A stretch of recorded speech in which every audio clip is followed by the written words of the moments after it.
It's that time of the week. Yes, this week's Cult Movie Show, your weekly look at cult movies. Please welcome your hosts, Warren and Velvet.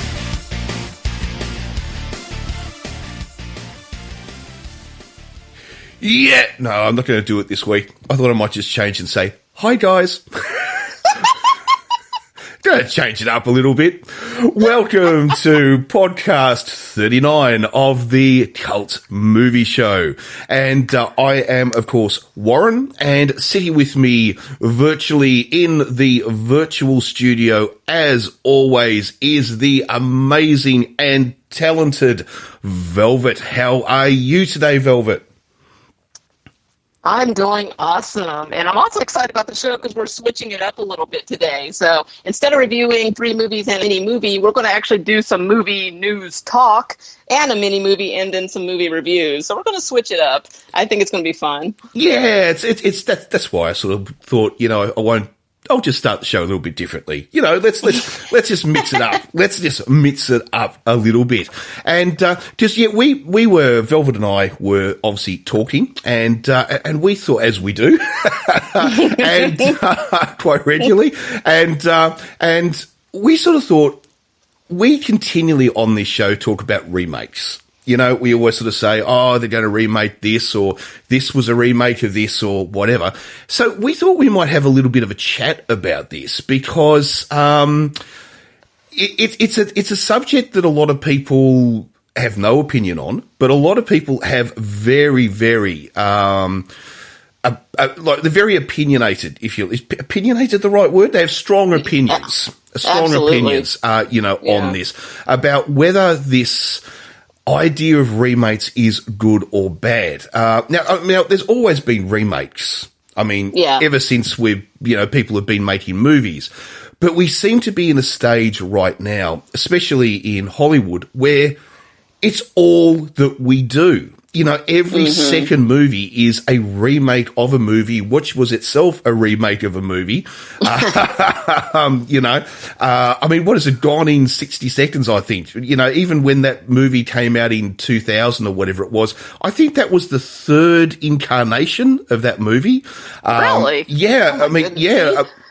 Wow. There was one made in the 50s, there was one made in the 60s or the 70s, and then there was another one made, I think around, when was it? Around 2000 or some such thing. Was it Angelina Jolie, I think, wasn't it? Oh, Gone in 60 Seconds. Yes, yeah. Okay. You were thinking Fast and the Furious, weren't you? No, I was thinking of The Italian Job. That was a remake, but I knew that was a remake. I didn't know Gone in 60 Seconds was a remake. Yes, see, that's the thing, too. We're pretty well versed in movies, but there's always a few that slip through the cracks for me that I don't know are remakes. Like, I had no idea that Gone in 60 Seconds was a remake because the one I saw was the Nicolas Cage, Angelina Jolie version. So that was super duper duper modern. So it's hard for me to picture that movie being in the 50s and in the 60s because it's just how modernized the remake is. Either that or I'm confusing it with Fast and the Furious. I don't know now. You're all about stealing cars. Yeah, I know. Who knows? But there are. And then of course, don't let us get started on the Beau Geste. How many Beau Geste movies have there been? Over the years. So many. In fact, one of the ones I really, really loved, I think, was made in the 70s. The very last remake of Beau Geste. And that was actually the name of the film, which I thought What is Beau Geste? I don't even know what that is. Haven't you? Oh, okay. I'm trying to figure out what you're talking about. Beau Geste was a famous novel written about an Englishman who got into trouble and went off and joined the Foreign Legion. And it's about their experience in the Foreign Legion around about 1900 or something like that, or 1920s, somewhere sort of around there. I can't remember exactly, but it was a movie. It was a story that was just continually remade. But of course, I've got ones which, I think just should never have been made. Do you have a list yourself, Velvet, of movies that you just said, what the fuck? Why the hell did they remake that? There are a lot of recent remakes, aren't there? That a lot of times my friends and I are always kind of laughing about that. We're just like, seriously, they didn't bring anything new to the story. I mean, and some of these movies aren't even that old. Like they're already making movies from the early 2000s, but some of the ones from the 80s, for example, RoboCop and Red Dawn were recently remade, and we were just like, why? I know. Why? And also those particular movies are so embedded in the zeitgeist of that time, like the 80s culture of that time, that it's just kind of like, again, why? It's cute for the 80s, but it just doesn't translate well currently. Well, no, Red Dawn was ludicrous. I mean, the original movie was kind of cool. It's like, the Warsaw Pact, which was the Soviet Union's alliance, with Poland, Cuba, and all this sort of stuff. The idea that they invade the West and they invade Europe, they invade North America, it's kind of believable. Well, okay, it's absolutely ludicrous in real life, but the storyline is believable. The problem is when they remade it, North Korea invades the United States. I mean, oh my God. Seriously, I mean, it doesn't make any sense. They may have well have said the Bahamas invades the United States, I mean, it's just so ludicrous, the whole concept of it, but I myself have got ones. I mean, obviously, I think we've mentioned it before. The Italian Job. Such an amazing movie from the 1960s. And then we got this, what was actually quite a good film. It's actually a very enjoyable film. But it could have just been made as a standalone film. Forget the remake stuff. Get Carter is another Michael Caine one that was remade. And that was just such an amazing film, the original one. And the remake was just horrible. Absolutely horrible. There's so many of them. And then, of course, we have to bring up the point, of course, remakes of foreign films. Where, for instance, people don't want to read subtitles. Now, of course, how many Japanese movies has America remade? There's so many. Especially like Japanese horror. A lot of times will get remade, like The Ring, which I actually really love, or not The Ring. Well, actually, yeah, The Ring, but The Grudge. I love The Grudge, but I love Sarah Michelle Gellar because I love Buffy the Vampire Slayer. So I'm, biased in that respect. But yeah, the majority of them. Yeah, the only thing that's really different usually is that everybody's speaking English, and it happens to be some Americans in Japan. Yes, I know. But, conveniently in Japan for the horror. But you are a fan, though, of the Godzilla remakes, though, aren't you? The American Godzilla remakes? Yes and no. I think a lot of people agree with me on this one. I don't like the, Godzilla 2000 because that was just terrible. That was just, they just should have called it something else. That wasn't Godzilla. But the most recent one from a couple of years ago, I absolutely love what they've done with that. Yeah, it has that Hollywood flavor, but they did I think they did the franchise justice. If you're going to remake it, bring something new to it. It surprised me. It entertained me. I loved it. And I can't wait to see what they do next because they're getting ready to go crazy on that one. That one's supposed to have Godzilla, Mothra, and I believe King Ghidorah, the three-headed monster, or, the space monster, depending on which Godzilla movie you watch. So, I mean, and they really do a fun job with the CGI.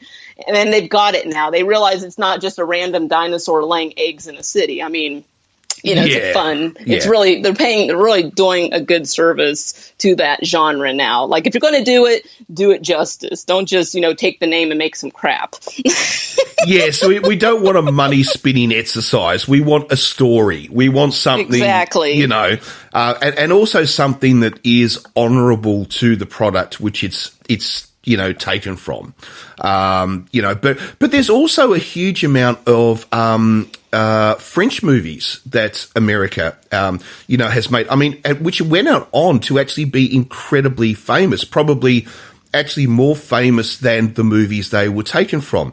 The Birdcage, for instance, remake of a French film. Yes. And now, the original of that's actually hilarious. If you've never seen the actual original Birdcage with the French, cast, and, go ahead and sit through those subtitles, because there's a scene in there where, he's trying to teach his partner how to toughen up and, defend himself. And his partner starts flipping out because he's trying to butter toast and the toast explodes. And he's like, I can't even butter toast. And I cry laughed. I mean, it's hilarious, but I have to admit, that's one movie where I do like the remake, but because of the time of when it was made. First off, Robin Williams, rest in peace, was in it, and just love Robin Williams. I really like that movie, but the original is better. It is funnier. Yes. Some other ones was As Thick as Thieves. But I suppose one of the ones that would really go on was, of course, Three Men and a Baby, which, of course, was originally a French film. So, there's it's a little bit like reality TV, isn't it? So much reality TV. It's like that line from The Simpsons, we need a new TV show. Everybody tune to Dutch TV. Because so much reality TV was, of course, just taken straight from Holland, pretty much, especially in the early days. So, America does obviously take from many countries, but most of what, of course, it remakes is its own product, although, of course, it does remake a lot of British product as well. We mentioned The Italian Job, and so forth. So you did mention Godzilla. Are there other ones that, you actually sort of thought to yourself, Velvet, I'm glad they did remake that? What I'm actually noticing is that a lot of movies that are remade it's not that it's, they shouldn't have made that, or, honestly, they're just forgettable. I mean, there are so many movies that have been remade, I forgot they were even remade, because these new remakes somehow leave no social impact. They have no pop culture impact. It's not until you go look at the movie and oh yeah, remember that remake? And that was they remade that? For example, The Karate Kid was remade. Yes. I totally forgot. I was oh, that's right. They did remake that. Totally forgot. Bad News Bears. I mean, that's an American staple as a, cult classic. They remade that. I forgot I even saw the remake. Again, it doesn't have that same impact. Arthur, nobody talks about the Russell Brand remake of Arthur. It just didn't. Oh my God. Bad News Bears, fantastic original movie, fantastic. Yeah. Remake, absolute shit. Right. Arthur, brilliant idea, and fantastic movie. Remake, absolute pile of stinking hairy bollocks is what it was, And the list goes on and on. I mean, Conan the Barbarian, I forgot they remade that one. Yeah. I forgot they remade Fame. I mean, seriously, how? Yeah. Why do I not even remember that? I totally forgot. The Wolfman with Benicio del Toro. I don't think they should have called that one a remake. That should have just been The Wolfman and just should have been a werewolf movie, because it wasn't a remake. So that's another thing, is sometimes they try to pull it off oh, hey, this is a remake. And it's not. It's a totally different story, totally different tone. I mean, that has nothing to do with the original film that it's supposedly a remake of, other than, well, there's a man that turns into a werewolf in it. And I was it's just not. It's just not a remake. But it's the list goes on. And they're remaking Planet of the Apes again, or actually it's a sequel, but I don't know. Well, no, actually, because they did Mark Wahlberg and then they rebooted it again with James Franco, and now they're doing a sequel to that. Well, hang on, that's the third though now. No, fourth. Yeah, so you get the original Planet of the Apes with Charlton Heston. You get four more movies in that, which each one is a story that follows the next story.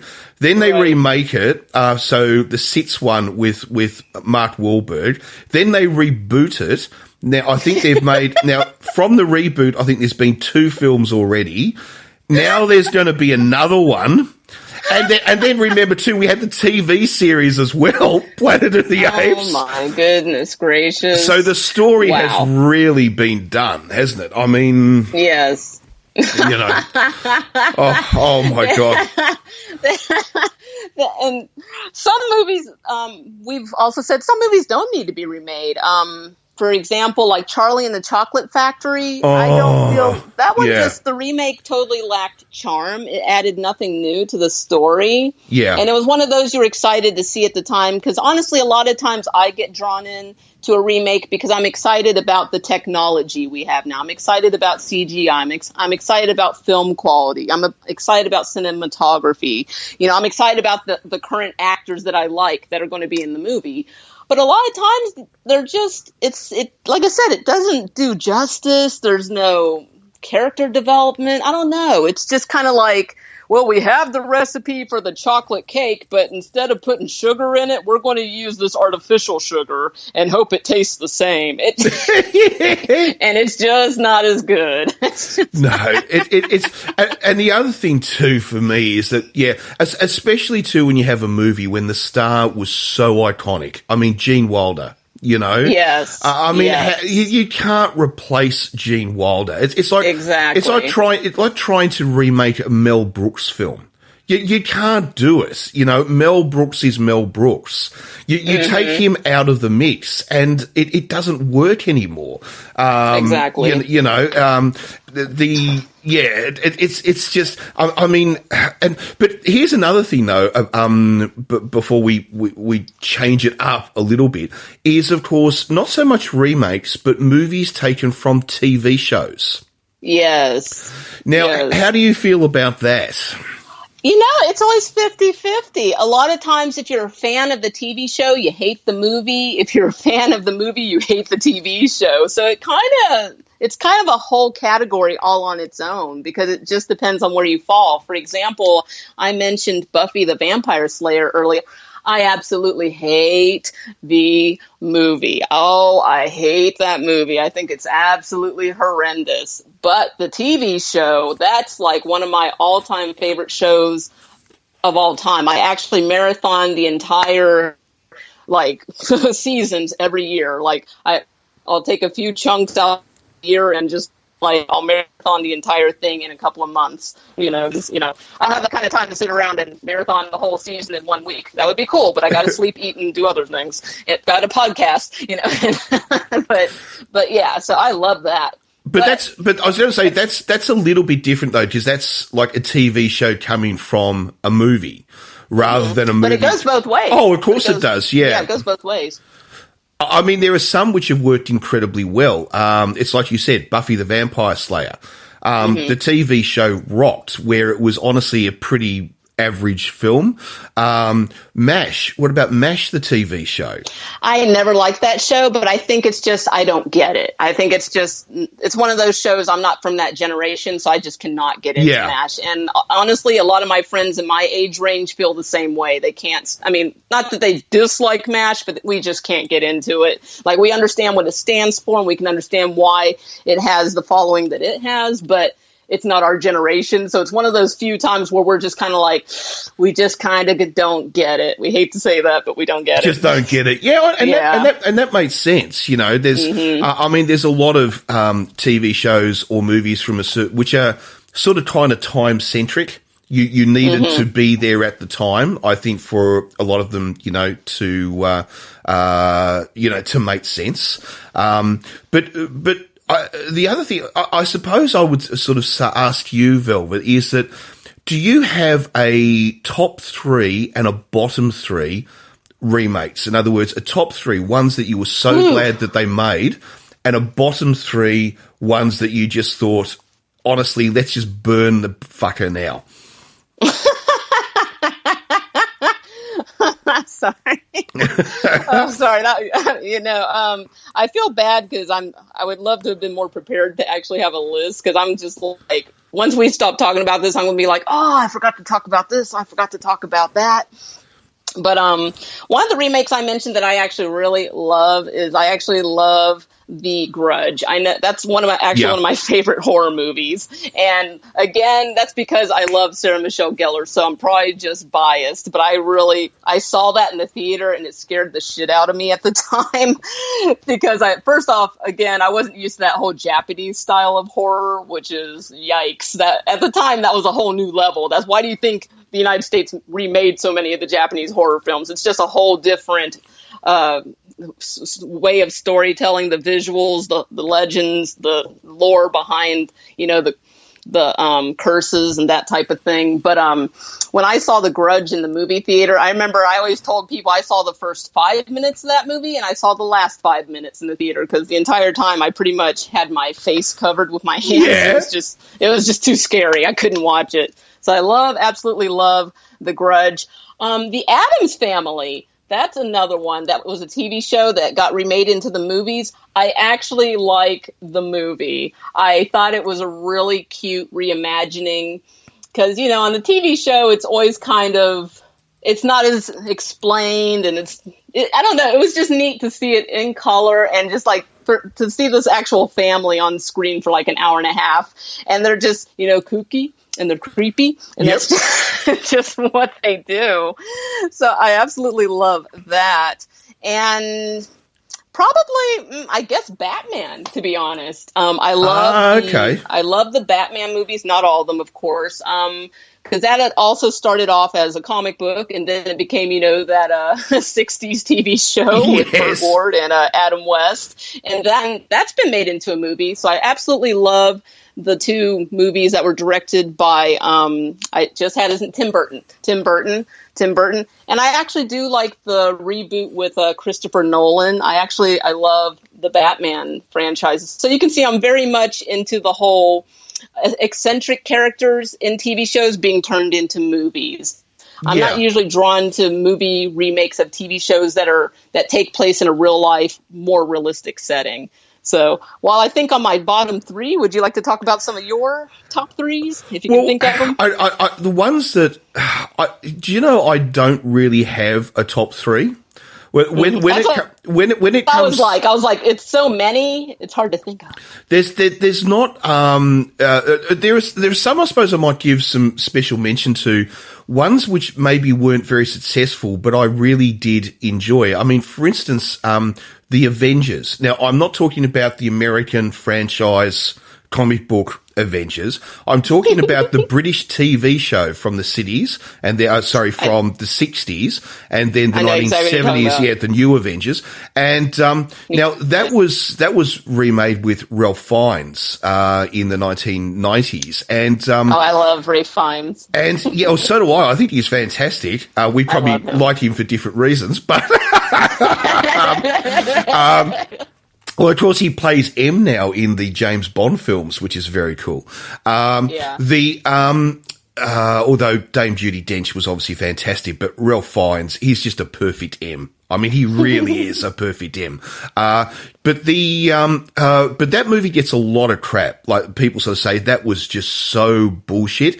But if you watch the original TV show, I don't really think it is bullshit, because the original TV show was nuts.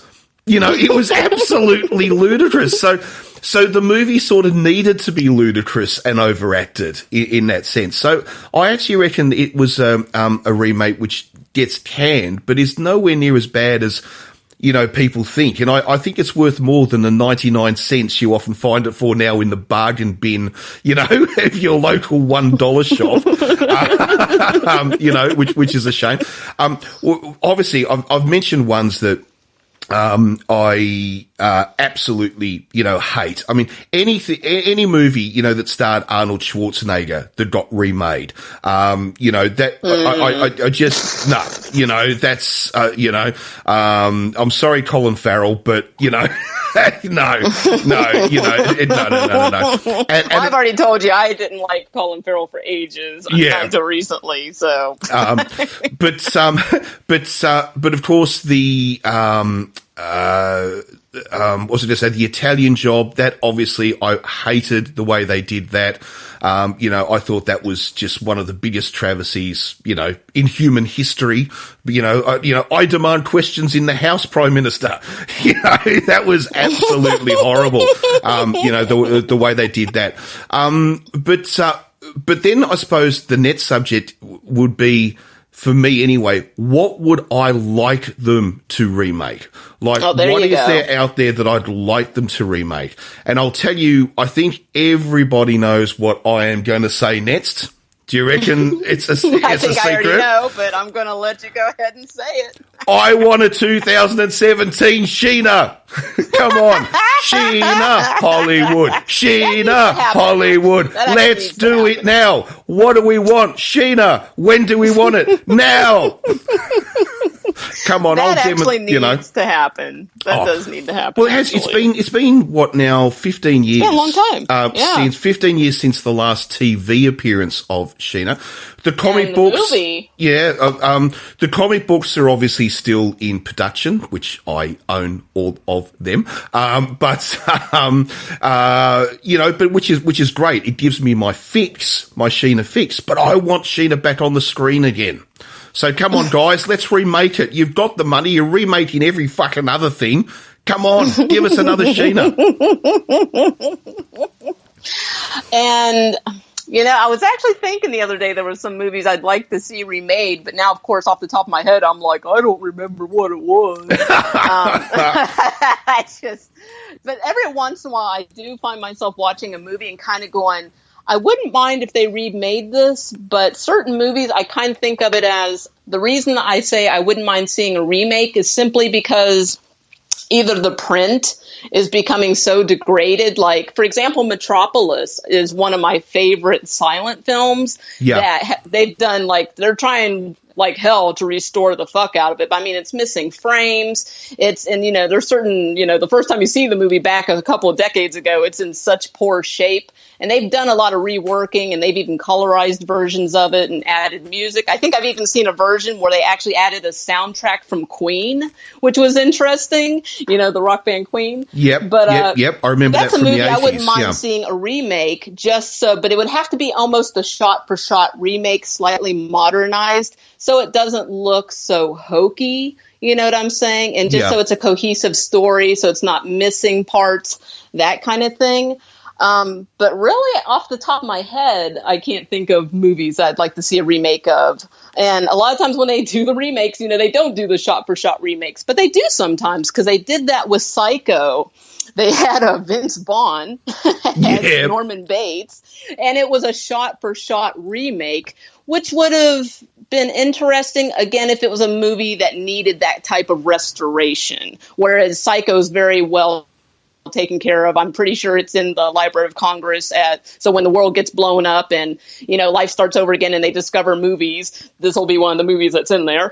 Yes. So, well, fingers crossed that, there's no orange near the button. Right. But, exactly. Let's protect what we've got. I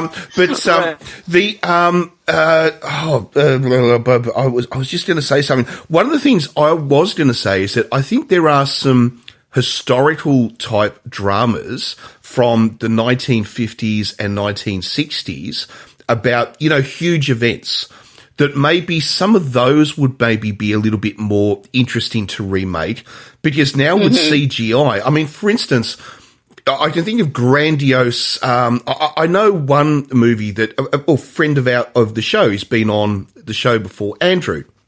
I know that he would love to see a remake of the British movie The Dam Busters, and actually see that remade now, because with CGI and stuff, imagine what we could actually do, rather than the 1950s little plastic models and stuff, so it would be quite amazing, to see what we could do with some, things like that. So I'd sort of rather see some of those movies remade rather than something that was released 10 years ago and, let's remake it.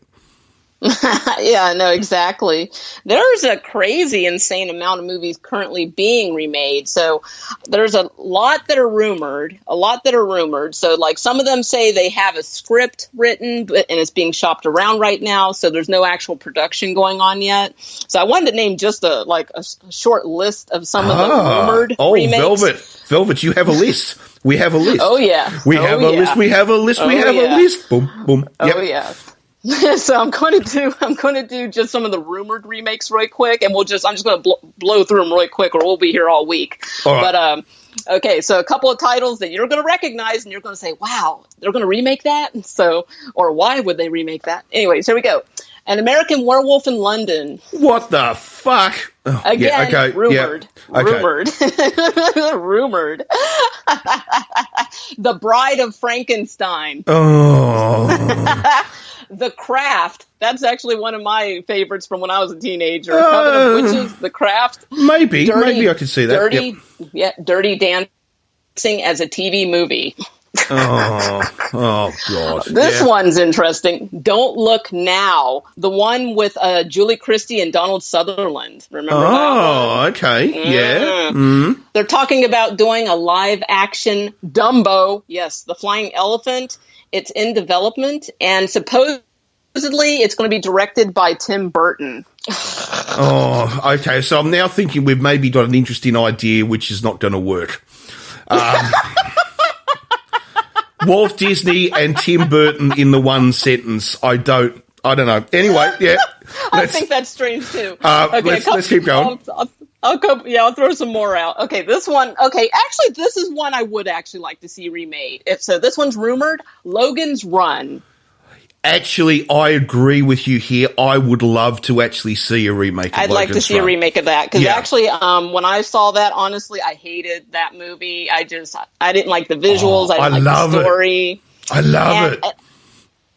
And again, I think it's just one of those where I just didn't get it at the time. Yeah. Like, I like the concept, but I just did not like the movie. So, and it's very 70s sci-fi, which is... Oh, yeah. It needs a remake, honestly. Yeah, but I would love to see that movie remade, though.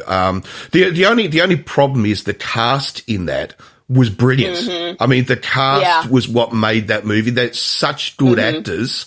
I mean, Peter Ustinov, for Christ's sake, you know, I mean, but I agree. Actually, 100% with you on that one, Velvet. Yeah, I would actually like to see a remake of that. This one, I'm surprised. This one, I think it's too soon, but it's only rumored. The Matrix. Oh, for fuck's sake. I agree. Yeah. I agree. They're talking about, again, Nightmare on Elm Street. Oh, fuck me. Oh, okay. Overboard. Okay, remember with with Goldie Hawn and Kurt Russell? So rumored remake Overboard, and they're saying possibly in the role of Goldie Hawn would be Jennifer Lopez. Rumored. Okay, can I just say something now? She cannot act. Yeah, she's all right. I kind of like her. She's the same in every movie. It's like I love her, but she's the same in every movie. She has no range. No, she has no range. She's a bit like Hugh Grant. You know, she plays the same character all the time. You know, but then again, I could see J-Lo in that role. Actually, I could, because the one thing I do have to say about her is that she actually does comedy better than she does drama. I don't know. Some people may disagree with me, but I actually think she's a better comedic actress. So I actually reckon that's perfect casting, to be truthful. But I'm curious who her co-star would be, because I kind of feel like they won't put somebody known next to her. It's going to be one of those good-looking guys that's done some movies, but he's not that well known. It's like they don't want anybody's star to shine brighter than Jennifer's. I have a prediction. It'll be a 20-something guy, and then they'll get married at the end of the movie. For real. Yuck. Oh, come on. Isn't she ready for marriage number 4? Oh, number 20? Yeah. Number 4. So. But she is gorgeous. She is gorgeous, though. I'm actually being rough on her, but I do actually like her. I just think she's one of those actresses that I think she's a terrible actress, but I like her. It's weird. I don't know. She was great with Ralph Fiennes in what was it? The Maid? Not The Maid. What was that movie with Ralph Fiennes? Yeah, she was a fucking maid. Yeah, but she was actually, funny in that. I liked her in Out of Sight. Oh, Out of Sight. Yeah, she's good in that. Yeah. Yeah, I think that's one of the few. I think that's actually her finest role, to be honest. But that's although actually The Wedding Planner, she was pretty funny in that. I think I just don't like those kind of movies. See, you don't like rom-coms, do you? You don't like rom-coms. I don't like a lot of rom-coms. I like horror, I like sci-fi. I don't like a lot of rom-coms. Well, see, I think most women are stupid in those movies. Maybe that's why I don't like them. Well, I don't know. See, I've got a secret to tell you. So, okay. So just while nobody's listening, okay. So we're sure no one's listening, okay. Yeah, just you and me, Velvet. Okay. Just you and me. So I'm speaking quietly so the listeners can't hear. Okay. So, do you know? I have a little confession. I actually quite like a rom-com. I confess to it. I'm sorry, I confess to it. Okay. Please forgive me, Father. You know, we all have our vices. Yeah, we all have our vices. Please forgive me, Father, for I have sinned. Anyway. Two Hail Marys and rewind the video cassette before we return it to the rental place. So what have we got next on the list? Yeah, we got, oh my God, Police Academy, which... How the fuck do you remake Police Academy? I know, right? And also my thing is, with those kind of remakes, though, I feel like this one falls into that whole 21 Jump Street, yeah.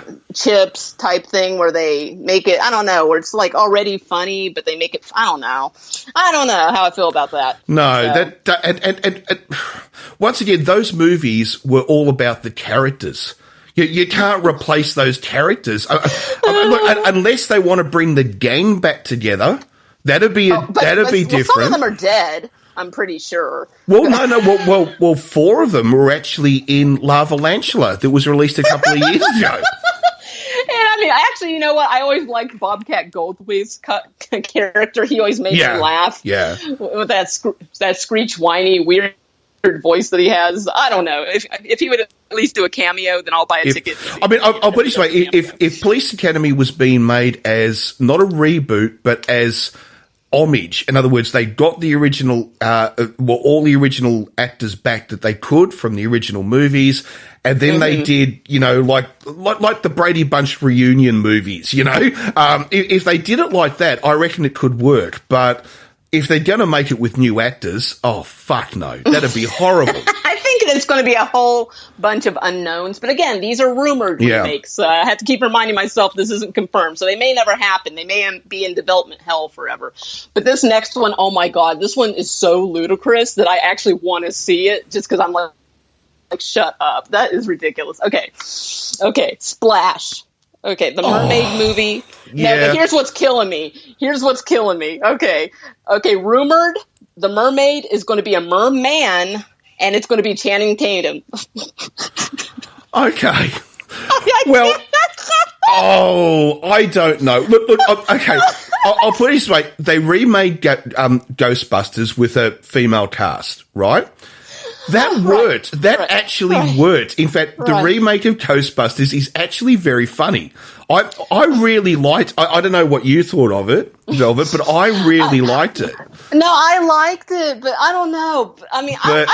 I guess maybe there's a double standard because I'm a woman, so I'm all for seeing an all-male movie being turned in all-female. But I can't handle the whole merman thing. I don't know.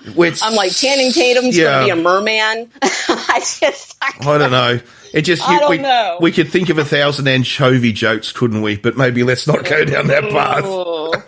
Okay, this next one. Okay, again, here's one I would actually love to see a remake of. And this movie's not that old, actually, but it needs a fucking remake because the original that they did was fucking terrible. So some of you may remember a movie that was highly anticipated in 2004. It starred Hugh Jackman and Kate Beckinsale. Van Helsing.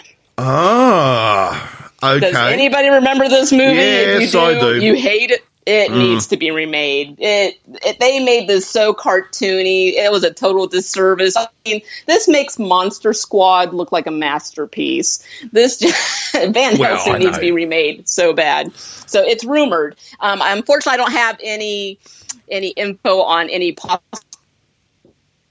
people that might be in the movie, but again, rumored remake. But I would love to see an updated. I would love to see a whole updated Monster Mash again, a whole Universal Monsters roster. If they can do the whole Dracula, Wolfman, Frankenstein's monster, and throw in a couple of others, maybe the Mummy and a creature from Black Lagoon. I mean, if they could do a good script and not make it look fucking stupid. Okay. The part where fucking Frankenstein's monster's head is open, like the entire movie, and like you can literally, like, the top of his head glows and you can see his brain, and in one part in the movie it's raining. It is raining on his brain. Why did they do that? I don't know. Rant over. Okay. War games. Now, actually, I am thinking that this maybe could work. Because War Games was made at a time where, truthfully, most people didn't have even a home computer. And the idea now that we are so, I mean, we live online, a lot of it. So this maybe could work. I don't know. I agree. Yeah. Actually, I agree, because the time that movie came out, a lot of people, I think, didn't really understand what hacking was, and now we know that hacking is very much a real thing, and most people use it for bad and not good. I can definitely see this being remade and modernized. So War Games rumored. Okay. This next one, I don't see why they would remake this one, to be honest. This is definitely a bit of a cult classic. White Men Can't Jump. But why would you even want to remake that? Yeah, I mean, it's actually not it's not a bad movie with a quite an interesting story to tell, but leave it alone. It's a standalone piece in itself. You don't need to remake that. You know, I agree. Yeah, I'm not feeling that one at all. No, rumored. Okay, this is a kind of I guess you could say it's not really a remake, maybe a possible reboot. Long story short, there's a couple of these that fall into this category. So we have Winnie the Pooh, the cute little honey-loving Pooh Bear. The kids will love a new Winnie the Pooh movie. I'm fine with that. They're talking about making a live-action one. Oh, and please don't tell me Tim Burton is to direct. And unfortunately, I don't have any info on who's going to be the possible director, but it doesn't look like he's attached. Tim Burton remakes Winnie the Pooh. You know, oh god, yeah. And this one I think is honestly odd. The Grinch. They're talking about making another cartoon version of the Grinch that stole Christmas. Okay. So yeah, right, I don't know. I mean, there's already a cartoon. There's already a live action version. Both of them are actually very nicely done. I don't really see what much else they could do with this. I don't know. Other than rehash what's already been done. Get a few bums on seats and turn a profit. I suppose that's all they're thinking. You know? For some reason, when you said get a few bums on seats, I thought you meant homeless people. Oh, no. It took me a second, sorry. It just put the weirdest visual in my head. I was like, that's a weird group of people to cater to. But, yeah, I misunderstood. That was just me. But, yeah, those are just some of the rumored remakes. But now we actually have some confirmed remakes. Oh, no, these ones are officially happening. So let me, there's some that are slated for release next year. So I'm going to stick with the ones that are slated this year because there's a lot. Okay, and this one we've talked about before. This one's happening. This one's actually coming out in May. Baywatch.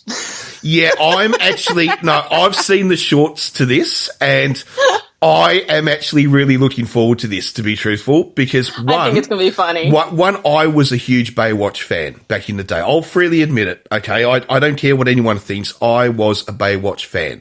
And a lot of people were. Yeah, I thought it was a great show, to be honest. I thought in the latter years it started to lose the plot a little bit. I actually think the first few seasons are actually it's actually better before Pamela Anderson, to be truthful, than after.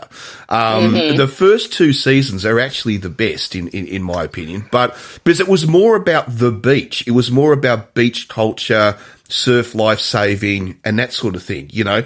But later on, and then, of course, when we got Baywatch Nights, I mean, fuck me. David Hasselhoff at night goes off and hunts vampires and hunts wolf men and stuff in his spare time. I mean, Jesus. But it's going to be done as a comedy. I think it's going to be funny. So I'm looking forward to that, actually, yeah. Yeah. And it stars The Rock.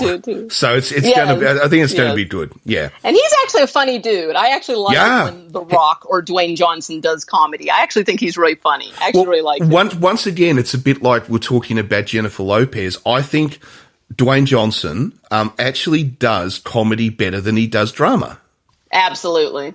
He's a comic actor. That's where his talents lie. He's a funny guy. He's a funny guy. Seriously. Yeah, and you hear also you hear him interviewed. He's funny. He really is. Yeah, absolutely. I totally agree. Now, this one's actually out in theaters now in the United States. This is the live action Beauty and the Beast, and it's actually getting decent reviews. So I was surprised that they remade this. But from what I hear, it's getting good reviews. It's doing well from what I can gather. Yeah. So maybe they did it right. Let's see what else we got coming out this year, and not rumored, but actually happening. Is we got you know what? I don't like this movie, but I think maybe I was just honestly too young when I saw it, because it's definitely, again, one of those movies that's not for kids. But they're going to have Kiefer Sutherland reprising his role in this movie, Flatliners.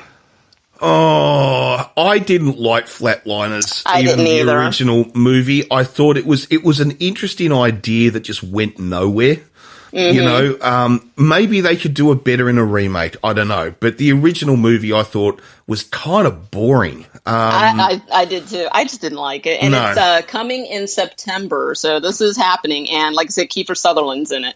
Okay. But again, another remake. I actually haven't had a chance to check out the reviews on this, but this one's already out in the United States. This is where they took a Japanese cartoon and they remade it for the American audience, live action, Ghost in the Shell. So I haven't had, that one's happening right now. I haven't had a chance to check out the reviews on that, so sorry. I can't give you guys more info on that. This one I'm actually excited about. I saw the trailer and I was honestly kind of like, I don't know. But then like the last second of the trailer, they get you. And I'm like, okay, I want to see it. It's It.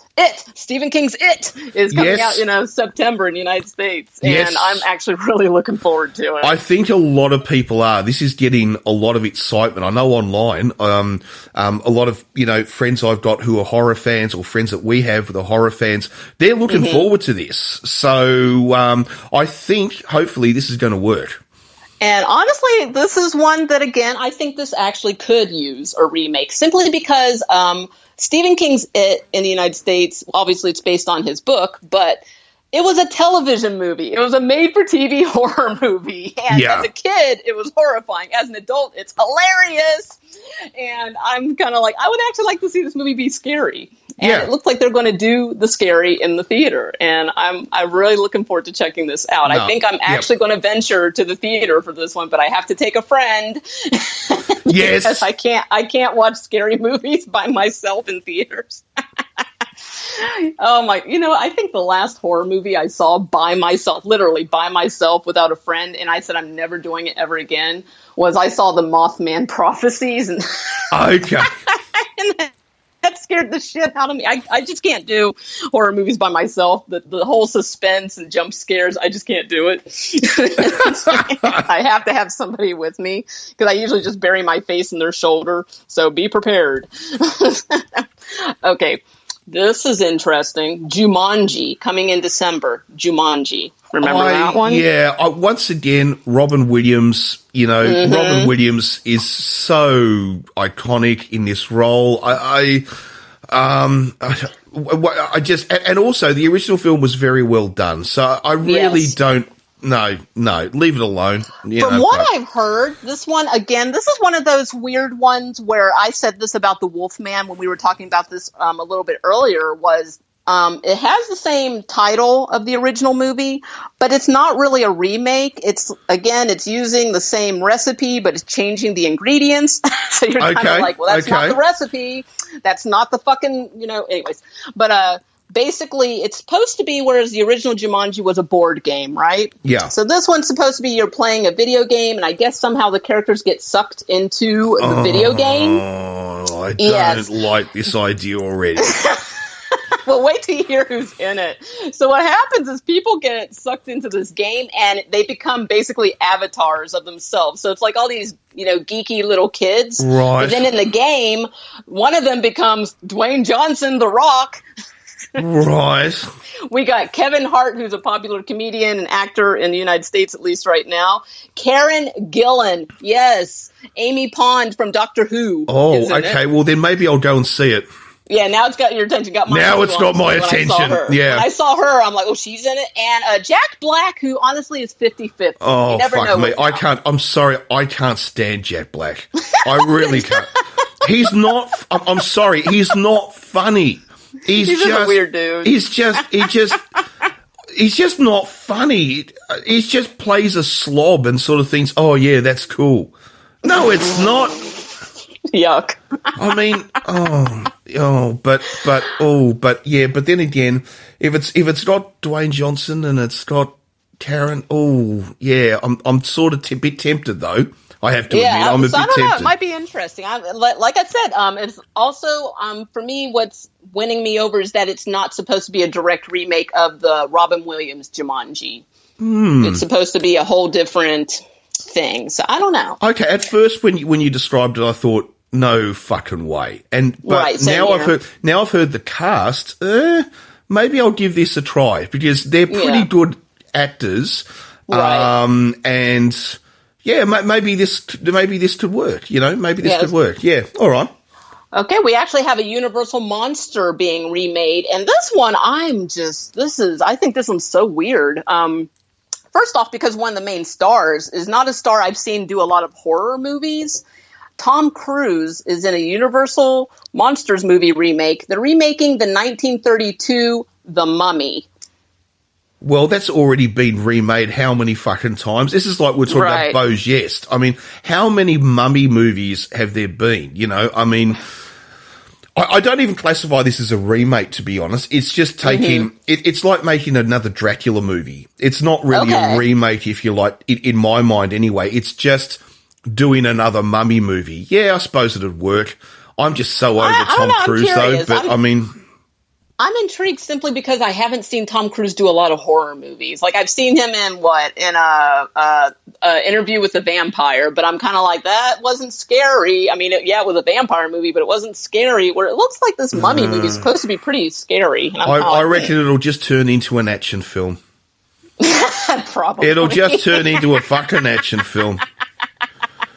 It won't be a horror. It'll just be running around with mummies chasing people and them running around jumping off buildings and shit and car chases and, you know. Well, you saw it already. You got a screener. Yeah.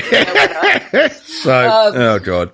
Actually, what you just said could be said of this next film, probably. Spider-Man Homecoming is coming out in July. Again, another Spider-Man movie. Okay. Another Spider-Man movie. Fair enough. And I don't know. I don't know. I don't know. I actually love superhero movies, but I don't get excited about them anymore because they're not a special event anymore. There's one out every fucking year. Yeah, several of them come out every year, so it's just not exciting anymore. I really am over them. Some of them I've kind of liked, you know, but it's like you said, there's so many of them now. We're swamped with them that it's just, I don't know. Every now and again there's a good one comes out, but no. Okay.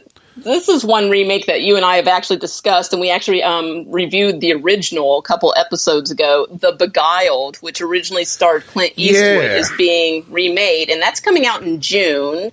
And that's going to have Colin Farrell, Nicole Kidman, Elle Fanning, Kirsten Dunst. So it's an all-star cast.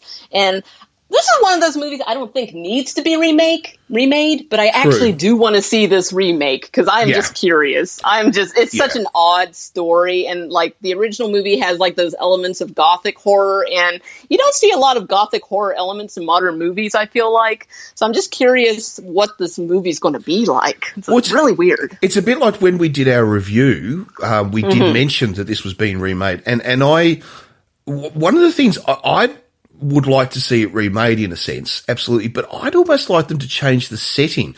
I think, do you remember how I actually said during the review that I reckon this story would work in medieval Europe?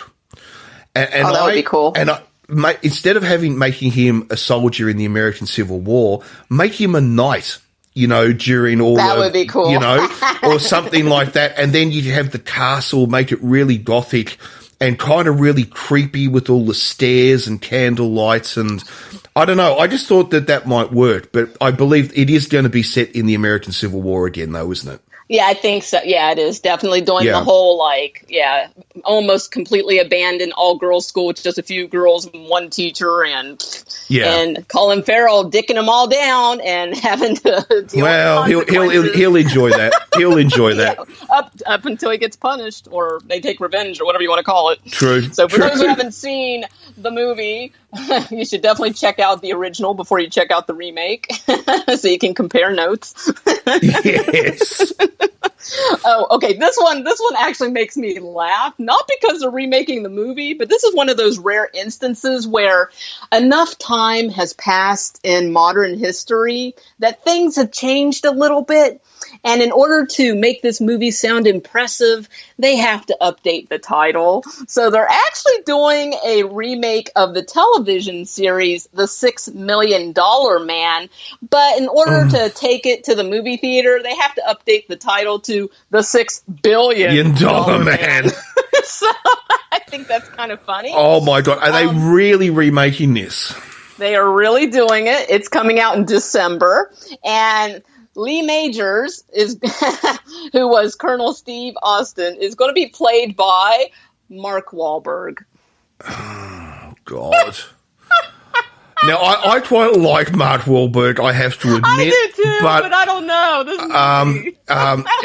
He's another actor with a great range. He does comedy just as well as he does drama. He's got good range, but I don't know. See, I'm wondering if they're going to do it as a comedy, though. A bit like 21 Jump Street.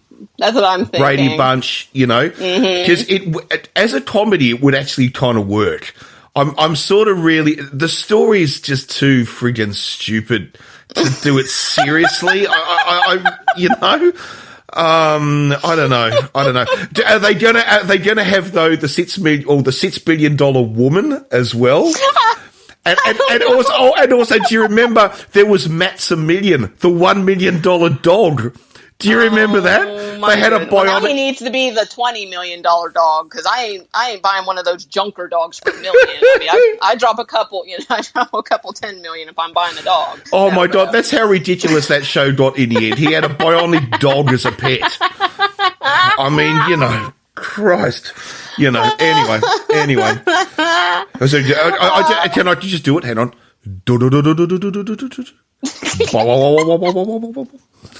Anyway, well done. Anyway.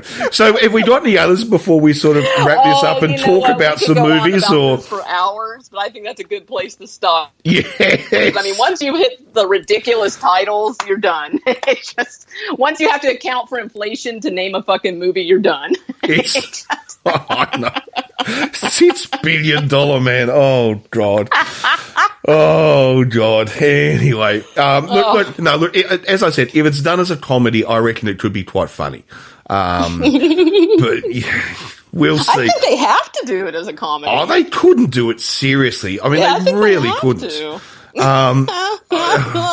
Anyway, we will wait and see. I suppose we will wait and see. All right, would you reckon it's time to actually do some reviews now that we've got all of that out of our system? And we just thought we would do that because basically we've been, for 39 or 38 episodes, I suppose, before. We've been talking about don't remake this, do remake this, what would you like, all the rest of it. They're just some of our thoughts on remakes. So you might agree, you might disagree. Mm-hmm. You might have got bored 30 minutes ago. I don't know. But anyway, I think it's something people love to talk about. Yeah. I mean, you and I, we review a lot of older films, but I mean, you and I, we're pretty current. We watch a lot of modern movies too. So I mean, I think it's good to mention those every once in a while since they're constantly coming out. That's exactly right. And we'll just finish this little segment before we get on to our movie reviews. And that is, what do we want? Sheena! When do we want it? Now! Good. Well said. We'll be right back. It's time to get excited, short film fans. It's mini movie review time. Yes, it most definitely is. And you've got another little offering you've found for us this week once again, Velvet. Right on. This one is called The Fence. And this is a short film. It runs just a little under 10 minutes. And this is directed and edited and written by Nick Roberts. And he has a YouTube channel, St. Cloud Batman. So the story is about a young woman must follow a mysterious warrior to safety as she is pursued by a group of deadly masked beings. So what did you think of this mini movie, Warren? Look, I don't know. What's his name? Nick. Sorry, just Nick Roberts. Nick Roberts, sorry, does just about everything. What directed, produced, wrote, starred in, so it's obviously his baby. But look, it's interesting. Yeah, it's very cheap. But one of the things is, as the movie sort of goes along, you really have no idea what's going on.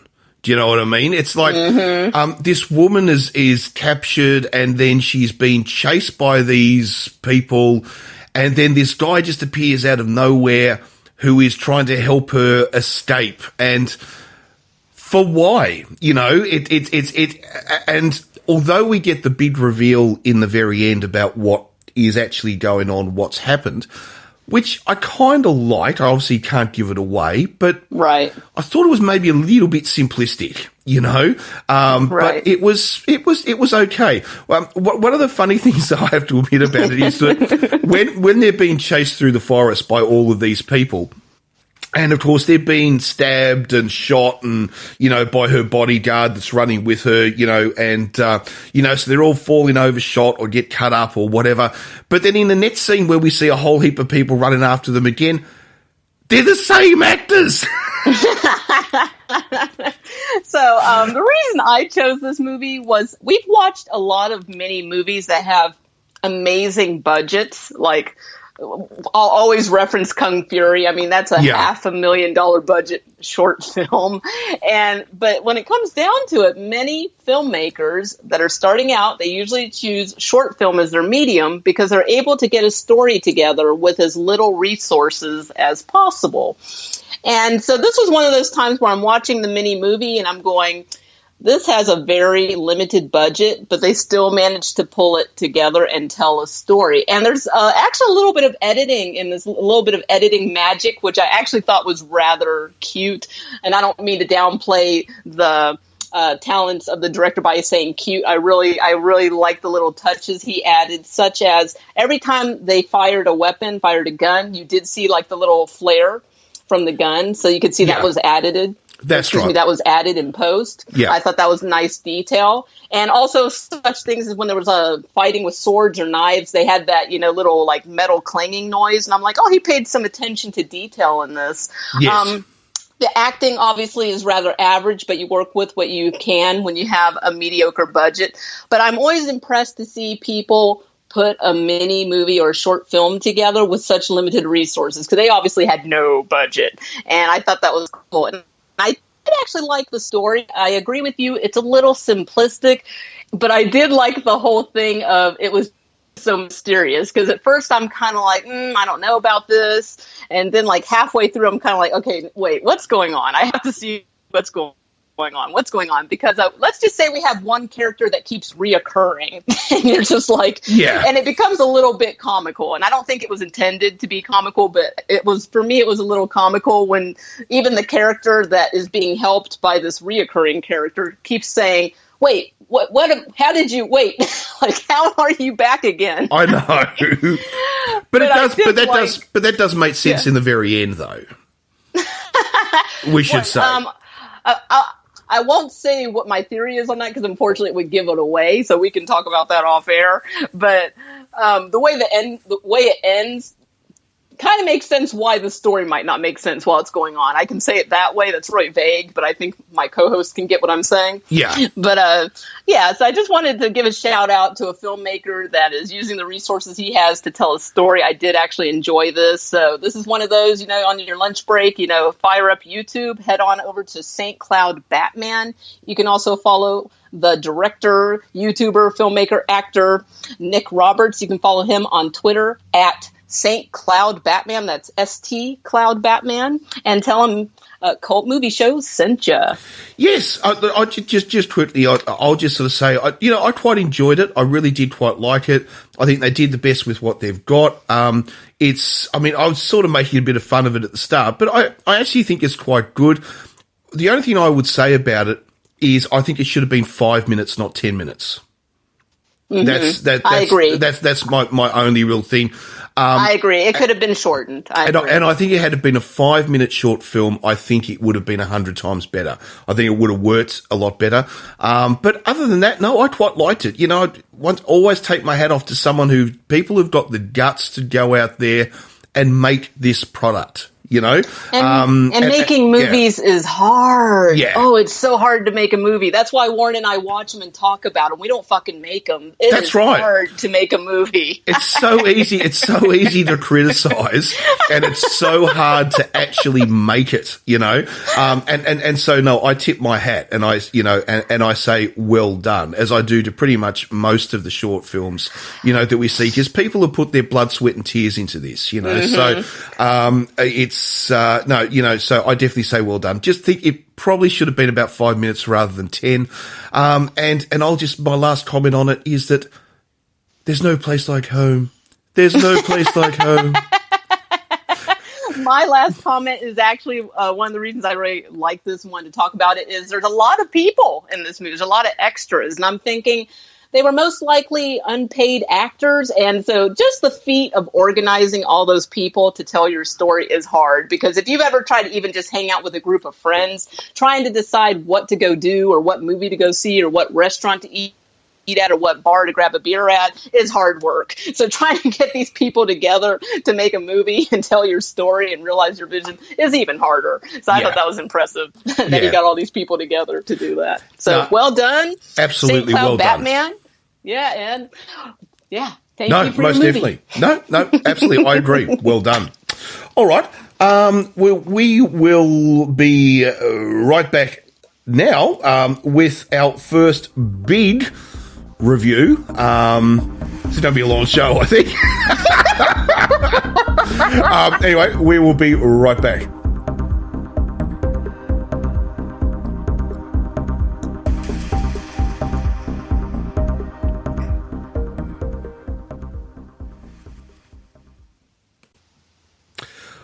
Well, our first film for the podcast is I don't even know what to say.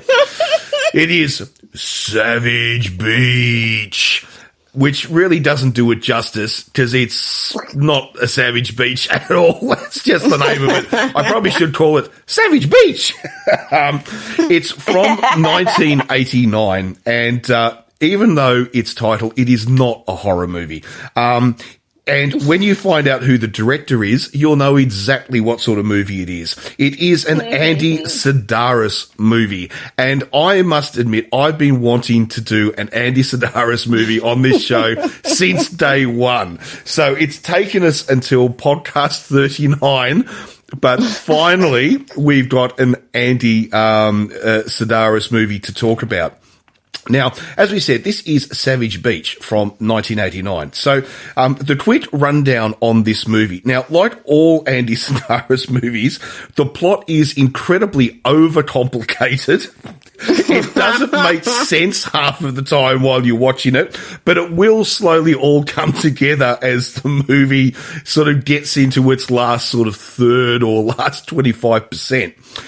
Now, it is the story of two undercover agents who work for, it's not the DEA, it's, I don't know, some... I think they were freelancers. Yeah, it's some weird 1980s concept of, anyway, and it's, our two characters are Donna and Taryn, who, so they're these basically secret agents and drug enforcement officers for the government or whatever, but they sort of work a bit more like Charlie's Angels. They're sort of freelance, that sort of thing. And anyway, they get a call from their boss that they need to fly medicine to the Marshall Islands, I think it's meant to be, from Hawaii. I don't know. I actually thought the Marshall Islands was a fair way away from Hawaii, but anyway, so they're in a little Cessna and they have to fly these drugs to the Marshall Islands to save the children who are all dying during a hurricane or typhoon or some such thing. Anyway, so they get there, they drop off the drugs, and then they come back and they get caught in a storm and they crash land on a desert island in the middle of the Pacific. Now, while all this is going on, we have a whole range of characters, far more characters than we need, who are all trying to hunt down a secret stash of Filipino gold that was stolen from by the Japanese in the Second World War, taken off in a boat to be hidden so they could then help pay for the second rising of the Imperial Japanese war machine after the war or some such thing. And the gold gets lost. So we have all of these different groups who are now trying to hunt down the gold. We've got the military, we've got the CIA, and then we've also got the baddies who are trying to get the gold for themselves. Then we've also got the Filipino Revolutionary Communist Party who are also trying to get the gold. So all these people are trying to get it.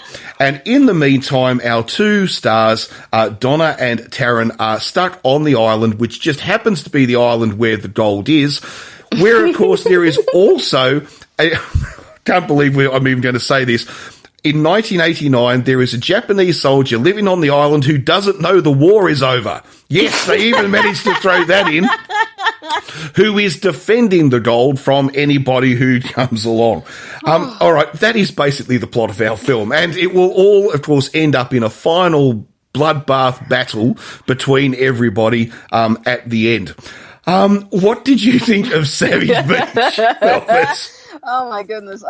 This movie actually has a lot more plot than I ever expected, especially when I found out and realized that pretty much all the ladies in this movie are former Playboy Playmate models. Yes. And actually Terry Weigel is in here, and she's kind of an infamous Playboy Playmate because she was the first and I believe actually only documented Playboy Playmate to actually do adult films, to do porn. And so Playboy kind of disowned her. No more parties at the mansion, no more hanging out with Hugh Hefner, because Playboy Playmates don't do that. Yeah, Playboy Playmates don't do that. No, it's a double standard. It's okay to get naked in their magazine and get paid $500, but if you want to go make a living doing sex work, Playboy will disown you real fast.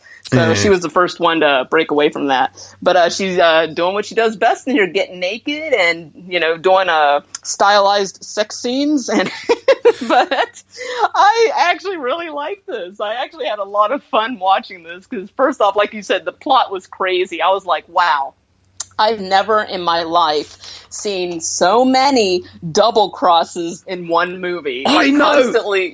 Constantly double cross. Oh, this is a double agent. Oh no, actually this is what I'm doing. Oh no. And just there are so many double crosses. It's just double cross after double cross. Yeah, and half the time you don't know who's working for who, or who are the good guys, or who are the bad guys. Yes. And this had a lot of one-liners. One of them was a woman's pointing a gun at a man, and she says, "Drop it right now, or your church choir has a new soprano." I know. But what about the sexual innuendo by Donna Spear? Oh my God, best dialogue ever. Now, Donna Spear actually plays the character Donna, okay? And she's the main star, or one of the two main stars. The other one is, Hope Marie Carlton, who plays Taryn.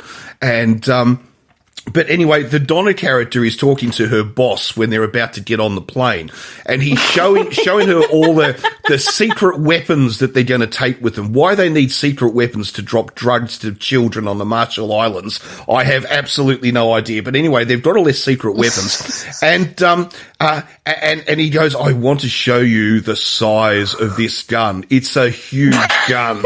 and she's going, "Oh, I want to see how big your gun is." And he goes, "This gun is so big." And then what is it? And it's spent after one shot. And it's spent after one shot. And then she says, "Well, we need to know how to use the gun, not just how big the gun." And it's like, but this dialogue goes on for about 5 minutes. Yes. Oh, I my have God. never heard so many sexual innuendos in one film, in one scene of dialogue. I was cracking up, though. The acting was stiff. Oh, yeah. One time. Oh, yeah. All joking aside. Well done. Well done. Say it. No, but it really was. But but I did like this. This was one of those movies I would have loved when I was a ornery teenager that was always looking for boobies on TV. And this movie has them like every 5 seconds, and it has pretty lots much, of them. yeah. Like, 6 minutes in, you already got 4 topless ladies in a hot tub. And then even while they're flying, they're like, "Oh, if our clothes are wet," and they just like, "Oh, let's put it on autopilot, take off their shirts to put on dry shirts." I mean, just boobs everywhere. Boobs, boobs, boobs. And then there was, but very strategic filming. There was not like Bush, because that's a funny thing. Like in American cinema, Bush is still like, and by Bush, I do mean pubic hair, not the forest pubic hair. It's still very, it's jarring. We see it. It's just not something we see a lot in our movies unless it's like got a really harsh rating. And this movie did a lot of boobs, did a lot of ass, but it made sure that you weren't exposed to the bush, so you weren't scarred for life. But yeah, I actually appreciate that, because I grew up in that generation where you just don't see a lot of pubic hair in your movies. It's just kind of weird when you do. It's kind of like, because usually it precedes a rape scene. It's usually like in really violent movies for some reason. So, or French cinema. Yes. Yeah. So this movie, but didn't just have TNA. It didn't just have tits and ass. It also had A&M, which is ass and muscles. And it also had MIS, which is men in suits. So some of my favorite things. So yeah, I really had fun watching this. All the Andy Sedaris movies. I mean, and I've actually got the Andy Sedaris collection in my DVS. It's like about 20 films or something, right? Went out and bought the entire collection. So I've actually got them all, and I actually love them. I mean, yeah, they're total exploitation movies from the 1980s. But in saying that, the thing about them is that the women in these movies are all powerful. They're all strong women, right? And it's not just Savage Beach. It's all the other movies he made as well. They're all strong, powerful women. There's as much body, if you like, or flesh in this for men as there is for women. You've got lots of hot guys. All, as you might say, all the women are getting topless and stuff like that, but all the men are shirtless and they're all ripped with muscles and all the rest of it. So there is actually something in it for everyone. They're not actually sets as movies, There pretty much is something in these for everybody. But I have to admit, Velvet, I sent you the wrong film. This is no really? because don't worry, we're talking about the right film. But the film I actually wanted us to do was Return to Savage Beach, the sequel to this. Well, I guess we'll have to do because that one gets absolutely ridiculous. It has some of the most ridiculous scenes you will ever see. I mean, people are shooting each other with rocket launchers, and there's there's a giant python which is drug fucked, and it's like there's this high python which has taken some chemically infused marijuana, and it's just it's so ridiculous. but that was the other. So anyway, but Savage Beach was the original, and but there's also some people in this that people will remember from other stuff. I mean, Lisa London, who's just huge amount of acting credits, is in this film. Another one too who will pop up, who you will have seen as the Asian bad guy in just about every movie and TV show in America, who I think is, what's his name? Logan, I think it is. Logan. Now, he's the one in this with the ponytail. Okay. Now, that guy, you couldn't make a movie in the 80s and 90s in America if you had an Asian bad guy without him being in it. He's just in everything. So, fuck, this was funny, though. This really was. I did. I actually had a lot of fun watching this movie. It just made me laugh. I was just like, oh, goodness. I was like, and it's very 80s. Like, it's just the fashion, the overall look. And it made me laugh because they used the ultimate 80s insult back in those movies. Bimbo. You don't call a woman a bimbo because you're gonna get your ass kicked, or in this case you're gonna get killed. So don't call women bimbos in these movies, especially ones that know how to fly planes and shoot guns, damn it. But you've got to talk about a couple of other things though, and that is the uniform which is worn by these drug enforcement spies or whatever. I mean, it's basically hot pants with a shirt with cut-off sleeves, but quite often they don't wear the shirt. They just wear their tank top T-shirts or singlets. No woman in this movie has ever realised that a bra was invented. They just don't. There's no bras in this movie whatsoever. And it's... Jesus. And they've got the survival kit. This is I love about the. It's like they crash land the plane, and then they sort of say, right, okay, we better go and check out the survival kit. Oh yeah, good idea. So the two of them get the survival kit, and they go, and it's full of crossbows. They've got an assault rifle. They've got all this different stuff in there. They've gone to deliver medicine to a school. It's like, anyway. So they've got all this stuff. Yeah, right at the very beginning, I noticed that the lady's shorts are conveniently rolled up. So, I was like, oh, I hope the dialogue's enticing, or else I'm just going to be staring at their ass and tits this entire movie, and I'm not going to know what's going on. But this movie had so much plot in it. What I didn't get is so they get hired to go deliver some emergency medicine to this clinic or whatever on one of these random, islands in the middle of the ocean, and it's like storming like crazy, and so they land, and I'm like, okay, they can wait out the storm. No, they got to take off in the storm. I was like, why don't they just wait, bunker down until the storm's over? But the other thing I loved about the storm is that when they're in the plane and you see them running around, you can see they're being drenched with water. So they've got the fire trucks, with the hoses pouring the water all over them. Right, okay. But in the background, you can see there's not a cloud in the sky. It's a beautiful blue sky on a perfect Hawaii afternoon. It's, and they're just being, water going everywhere. They've got the wind machines going, but they didn't bother to edit out the skyline. So it's a beautiful blue sky in the background. It's just so hilarious. And the other thing too is, just say, and in the survival kit too, did you notice that they got fishing gear, not just fishing gear, scuba gear, right? Yeah, and where'd that come from? And their wetsuits, so 1980s. The two-piece bikini wetsuit. Now, I mean, serious. The two-piece bikini wetsuit. Of course, you've got to have those in your survival kit, don't you? Totally, absolutely. Oh God! I had laughed at the very beginning when they're doing a drug bust. Like you said, it's some kind of weird freelance drug enforcement agents. Weird concept. Don't really know what these ladies do, but they found the stash and they were smuggling the drugs inside of pineapples. That just made me laugh. Like, really? You're just going to lift up, pull off the top of the pineapple and there's going to be a big bag of cocaine in there? It was just weird. I know. And I love the way, too, at the start where two of our baddies try to escape in a van, but our two girls have actually put a bomb in the van. The entire van blows up in a fireball of flame. And then these two guys hop out just with a bit of black chalk on their face. It's like, oh.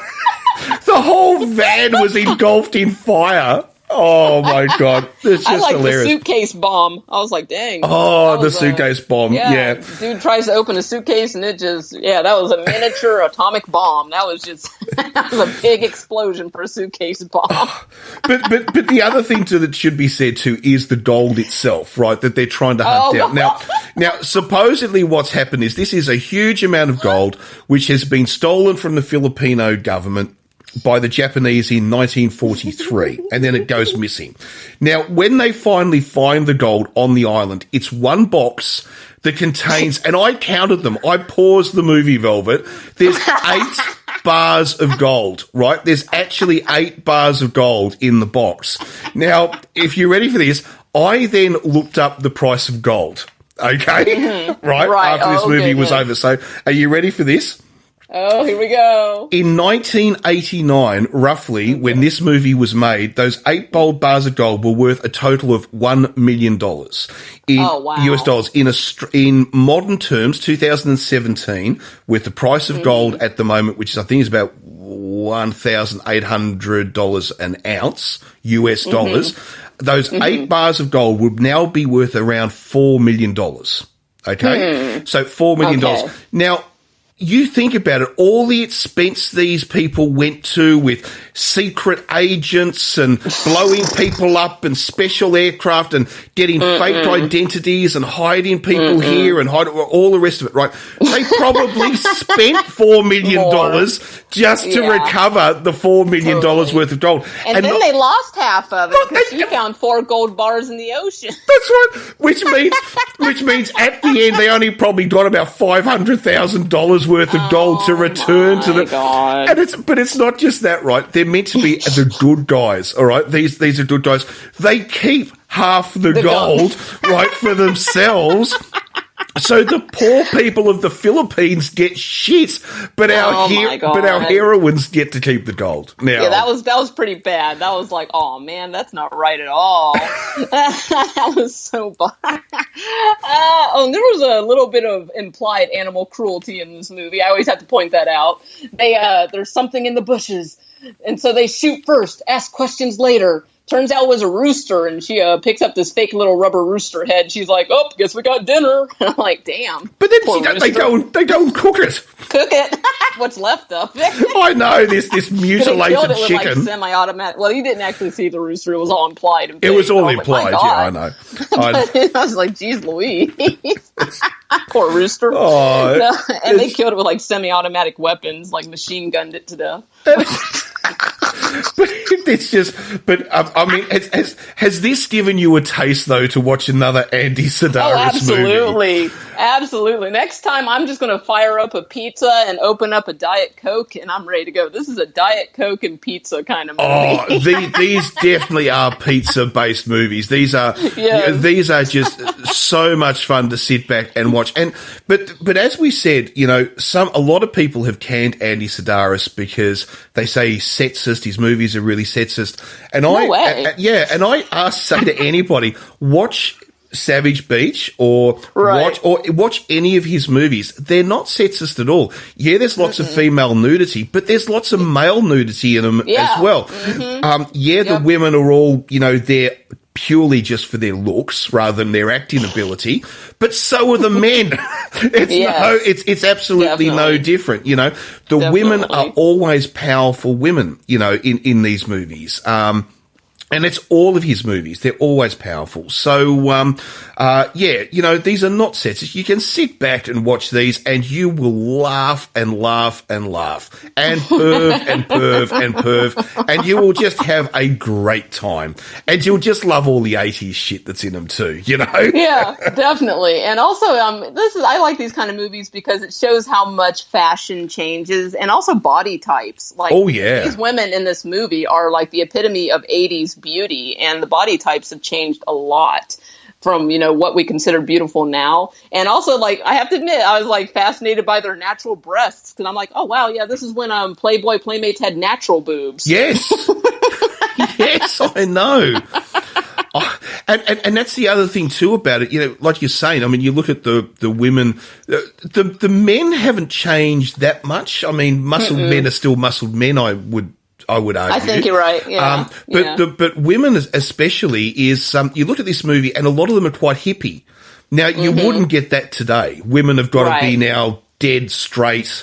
You know, you can't have hips anymore and stuff. But but then again, in 10 years' time, that'll change and reverse to be whatever. Right. Yeah, so, exactly. Yeah. And the hair, I always love seeing the hair. Oh, the hair.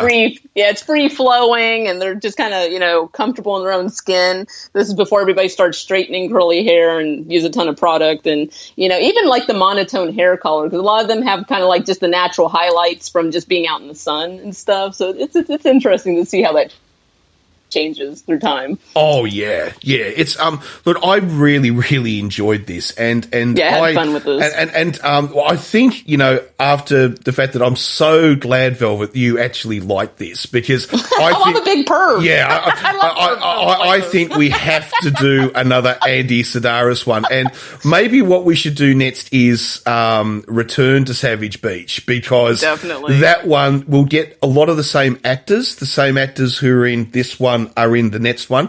But there's so many films that, just have a look on, hop onto IMDb and just look up Andy Sedaris, and you will just see so many of these films. There's so many to choose from. And the stories are all pretty much the same. Secret agents, beautiful people, plot twists and counter twists, left, right, and centre. Endless sex scenes. Endless sex scenes, yes. Because I couldn't keep track of how many sex scenes were in this. And they're not done in like an overly graphic way, just, kissing and holding each other and being naked. Oh, yeah. I literally lost count, though, because I'm like, dang, there's another one. It's pretty, it's actually pretty harmless stuff. Totally. I'll put it to you this way. HBO shows more graphic sets than this ever does. Oh, yeah. This is totally Cinemax style. Oh, yeah. I have to admit, the dying Japanese monologue at the end, I thought that was actually quite touching. I thought that was actually rather sweet. How he was talking about his experience on the island, and he felt remorse. And I'm like, oh, we got a little bit of character depth here. I actually feel sorry for this guy. And of course, it turns out that the Japanese soldier on the island has a connection to one of the girls. Yeah. So, so the whole thing goes full circle. But it's a great fun film. It's I suppose it's a little bit like, remember when we did Pacific Banana. It's a bit like that, where all the nudity in sets is honestly just really kind of fun. It's not, it's just fun. But the difference here, of course, is that this is an action movie at the same time. So we've got lots of deaths. We've got we've got people running around with guns and all, blowing people away left, right, and centre. So basically, you've got everything. You've got nudity. You've got violence. You've got the lot. Absolutely. Yeah. It's a lot of fun. And done don't watch it with friends. Don't watch it with family members. Watch it by yourself. Maybe watch it with friends. I reckon you'd have some fun watching it with some friends, actually. It depends on what kind of mood you're in. That's all I'm going to say. Yeah, but I think you're right. In many ways, actually, I reckon this is actually more a weekend afternoon film rather than a late night film. It is a bit more, like you said, it's a Coke and a pizza, sort of, rather than champagne and donuts. Exactly. It's sort of a Sunday afternoon, 3:00 in the afternoon. You're relaxing. You got work, the next day. You just want to relax and just watch a movie where you can really escape and just, you don't have to think at all. No, not at all. And something like this, and dial in a pizza, open a bottle of Coke, and I reckon it's just perfect. Absolutely perfect, It really is. It really is. Oh dear. So have we got anything else to comment on Savage Beach? Just floppy disks. It's been a long time since I've seen any floppy disks. You see them a lot in this movie. And they're not the floppy disks that some people, we're talking about the 5.5-inch floppy disk. Yes. The ones that were actually floppy. That really were floppy, yes. Not the floppy disks that weren't floppy, yes. These are I think were they 5.5-inch? Was that? Yeah, I think that's right. The 5.5-inch, yeah. So, they were huge. Yeah, I know. and also watching the computer graphics when they're on the computers. Yeah. But the whole point was, in 1989, that was pretty much it. Yeah, that was the green and black screen. That was some high tech shit. Hey, they had a red and black screen at one point. I'm like, oh, holy shit! Oh yeah, I know. Yeah. And some of the editing too is very funny. I mean, you see one of the boss of the girls hops into a helicopter and he's flicking all these buttons and you hear the helicopter start to go as it starts up, right? But you can see the blades at the top of the helicopter aren't moving. He's pushing buttons randomly in the helicopter and they just put the sound effect in later on because the blades aren't even spinning. Oh, God. Just absolutely hilarious, but so much fun. All right, so if we're going to rate this, Velvet, in Eric Roberts points, or should we just rate it in boobs? I was thinking natural breasts. Natural breasts. So on our natural breast scale of 1 to 5, or we could even rate it on a PECS scale. Oh, that works. There's something for. So I did actually like this. I had a lot of fun with this movie. So on a Eric Roberts scale of 1 to 5, Eric Roberts, I'm going to give this 3 natural breasts out of a possible 5 Eric Roberts. Okay, well, I'm actually going to do, yes, I don't know, what, natural breast, pecs, what, abs, I don't know, bums, whatever your choice is. You might be a leg person, I don't know, whatever it is. I am actually, on the Eric Roberts scale, I am actually going to give this 5. I can see why. Because it delivers everything it says, I mean, it just delivers everything. And for me personally, you're going to rate a film, whether it's some huge multi-million-dollar thing from Hollywood or whether it's an Andy Sidaris movie, in my opinion, you rate it based on what it delivers, as in what was your expectation when you went to see it. And this movie gave me everything I expected. And so that's why I've got to give it 5 out of 5. Well, if you think of it, I said 3 natural breasts. I actually meant 3 pairs of natural breasts. That's kind of like 6 boobies out of 5. Oh, okay. So, well, that's pretty good then. You could think of it like that. Would you think of it that way? If we're talking about anatomically correct women, that is. Yes, which everyone is in this movie, So, in this movie. Well, pretty much in all Andy Sidaris movies, to be honest, So, all right, we're going to take a quick break, and then we'll be back with our next movie. And this is good. We're going to have some stuff to talk about with this one. Absolutely. Oh, yeah. Absolutely.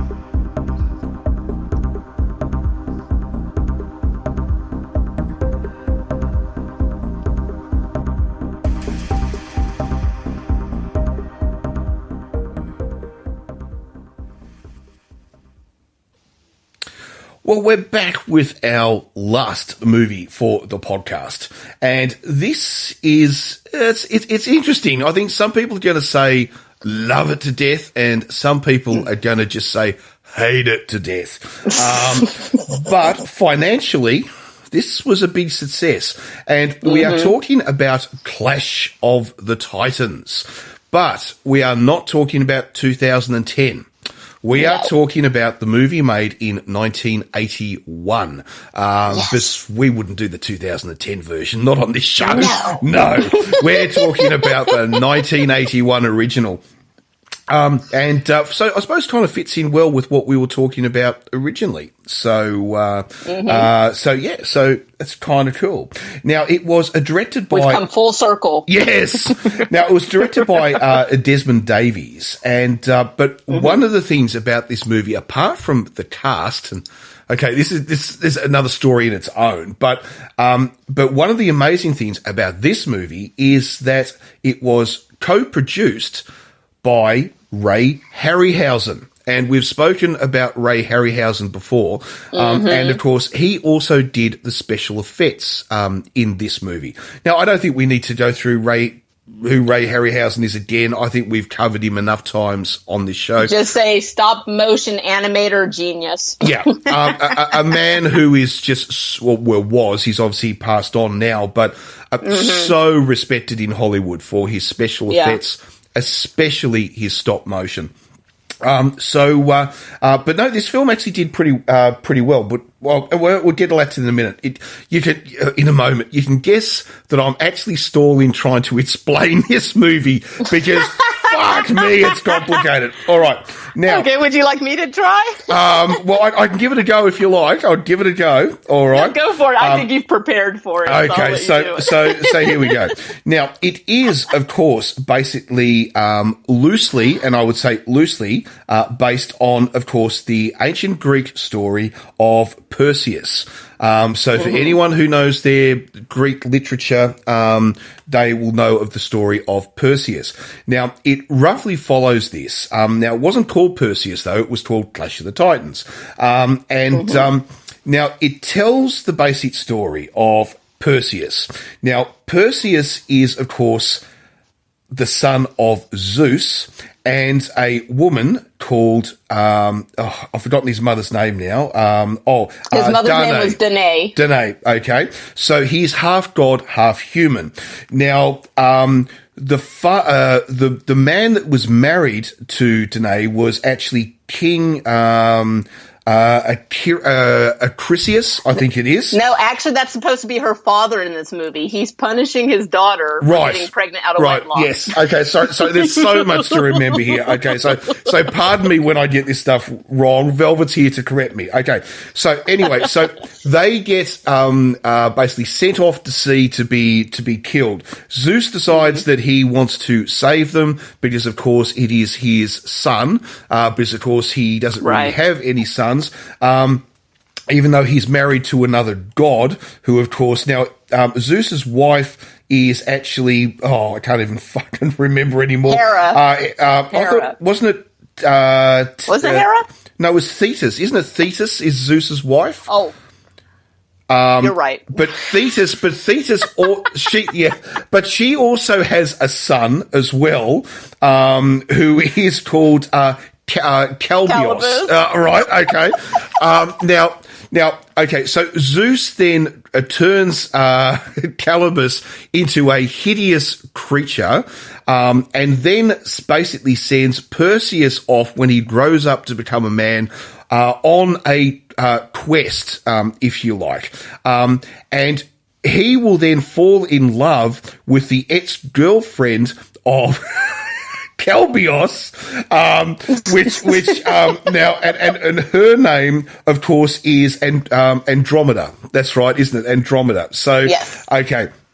So it then basically follows the story of Perseus, who has to then do battle, of course, with Calibus, but then will also have to try to tame Pegasus, the flying horse, to use as his mighty steed. He will have to try to take out Calibus, because of course Calibus wants, of course, to steal the woman Andromeda, which of course Perseus is also in love with. But also on top of that, he will have to do battle with Medusa. What they call the Kraken. Yeah, with sorry, Medusa. Yeah. And then, of course, I was about to say, I've been wanting to do this forever on this show. Release the Kraken! Because, yes, he will have to, of course, do battle with the mighty Kraken, which, of course, the Kraken is... They call it the Kraken in this. Of course, the ancient Greeks didn't call the creature the Kraken. They actually called it... Right. Was it Chitus or Ketus or something or other? What was it? Yeah. The Kraken is actually... Fetus, is actually from the Scandinavian folklore of actual Kraken. But there's somehow or other they've all got muddled in together. So they do call it the Kraken on this. So anyway, so he has to go and kill off all these people and find it. So then basically he can prove to Zeus that he is worthy of being the son of the king of gods, Zeus, and then he can marry Andromeda and everything will be okay. Complicated plot. When you watch the movie, it doesn't feel that complicated, but trying to tell the plot is kind of complicated. So was that okay, Velvet? Was that a rough... I think you did a good job. Oh my God. It's this is one of those movies, even if you don't follow the plot, the visuals are very eye-catching. It will keep you engaged. Oh, absolutely. I mean, Ray Harryhausen's work in this is, I have to admit, in 1981, some of his work was starting to look a little bit dated.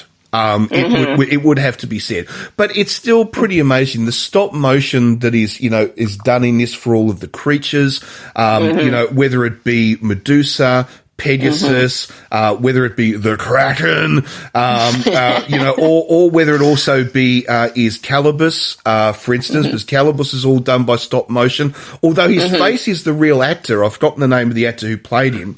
I had to look that up too. But his body and everything is all stop motion. So the special effects are really pretty good. Some of the animals and other creatures that there will be in this movie, Ray Harryhausen, well, he's just the master of it, So it's all really well done. But some of the actors, for instance, in this movie, now Harry Hamlin will play Perseus, our main hero. Now, of course, if you don't know who Harry Hamlin is, anyone who grew up watching LA Law will know who he is. But also his offsider, which is Ammon, is played by Burgess Meredith. Everyone loves Burgess Meredith, Absolutely. And Jodie, is it Jodie Balker or Booker? I'm not 100% sure. Plays Andromeda. Beautiful woman. Yeah, so they're our main sort of characters through the film. And Laurence Olivier played Zeus. Sir Laurence Olivier, yes. Oh, excuse me. That's right, sir. He earned that title. Yes, right. Actually plays Zeus. But here's the interesting thing. The people who play the gods, for instance, Sir Laurence Olivier, Claire Bloom, Maggie Smith, Ursula Andress plays one of the gods. They all get the top billing in this movie. But they've got tiny roles. One of them even only has like one line of dialogue the entire movie. Ursula Andress, the very original Bond girl. Do we remember this? She was in Dr. No. She was the bikini, made that white bikini so famous from Dr. No. Now she's in this. Huge star is Ursula Andress. She's got one line. One line. Crazy. I think this is one of those where they just kind of signed on and are like, oh, you're going to play a god, you're going to get top billing. And then like, oh shit, you don't have any dialogue, but we promised you top billing. Oh, well, here you go. Like, I think it was probably just already in written in stone and they couldn't change it. So they're like, oops, oh, well, fuck it. Here's your credit. Here's your billing. Yes. But now the thing though is that this movie cost $15. Oh, $50. I'm sorry. Wow. Wow. Yeah, I know. Wow. No, this movie cost them $15 million to make. But it returned in the United States box office alone. So this doesn't include international sales and all the rest of it. $41 million. Right. Okay. Right. This was a huge success, and it was in fact an MGM product. So this was put out there as a mainstream, movie. And this is the thing about it. A lot of people absolutely adore this film because I do. Yes, and so do I. I mean, it's a Ray Harryhausen. How am I not going to love it? Right. But the thing is that a lot of people absolutely hate this film. Absolutely hate it. They find it so incredibly boring. They just say it takes so long for everything to happen. But they're not watching the work of Ray Harryhausen. They're just sitting there going, oh, it's an eagle. Oh, it's a monster. Right? They don't understand the background story of who this man was. Right. I think, and also some people just don't look at film as an art form at all. So even if you don't know anything about the background, because this movie came out in 1981, so I didn't see this when I was 1 year old, but I definitely saw it when I was a child. And I love this movie. This movie scared the shit out of me. But even as a child, I understood that this was like an amazing work of art. Like I think that's just innate in some people. When it comes to film, some people people understand that film is an art form. It's storytelling. You know, it's a way to capture zeitgeist of the population at the time. And some people just don't do that. Some people just don't see that. They can't handle film as art at all. They're just kind of like, where's the action? Where's the story? Oh, it's okay. Nothing's happening. Bye. Yeah.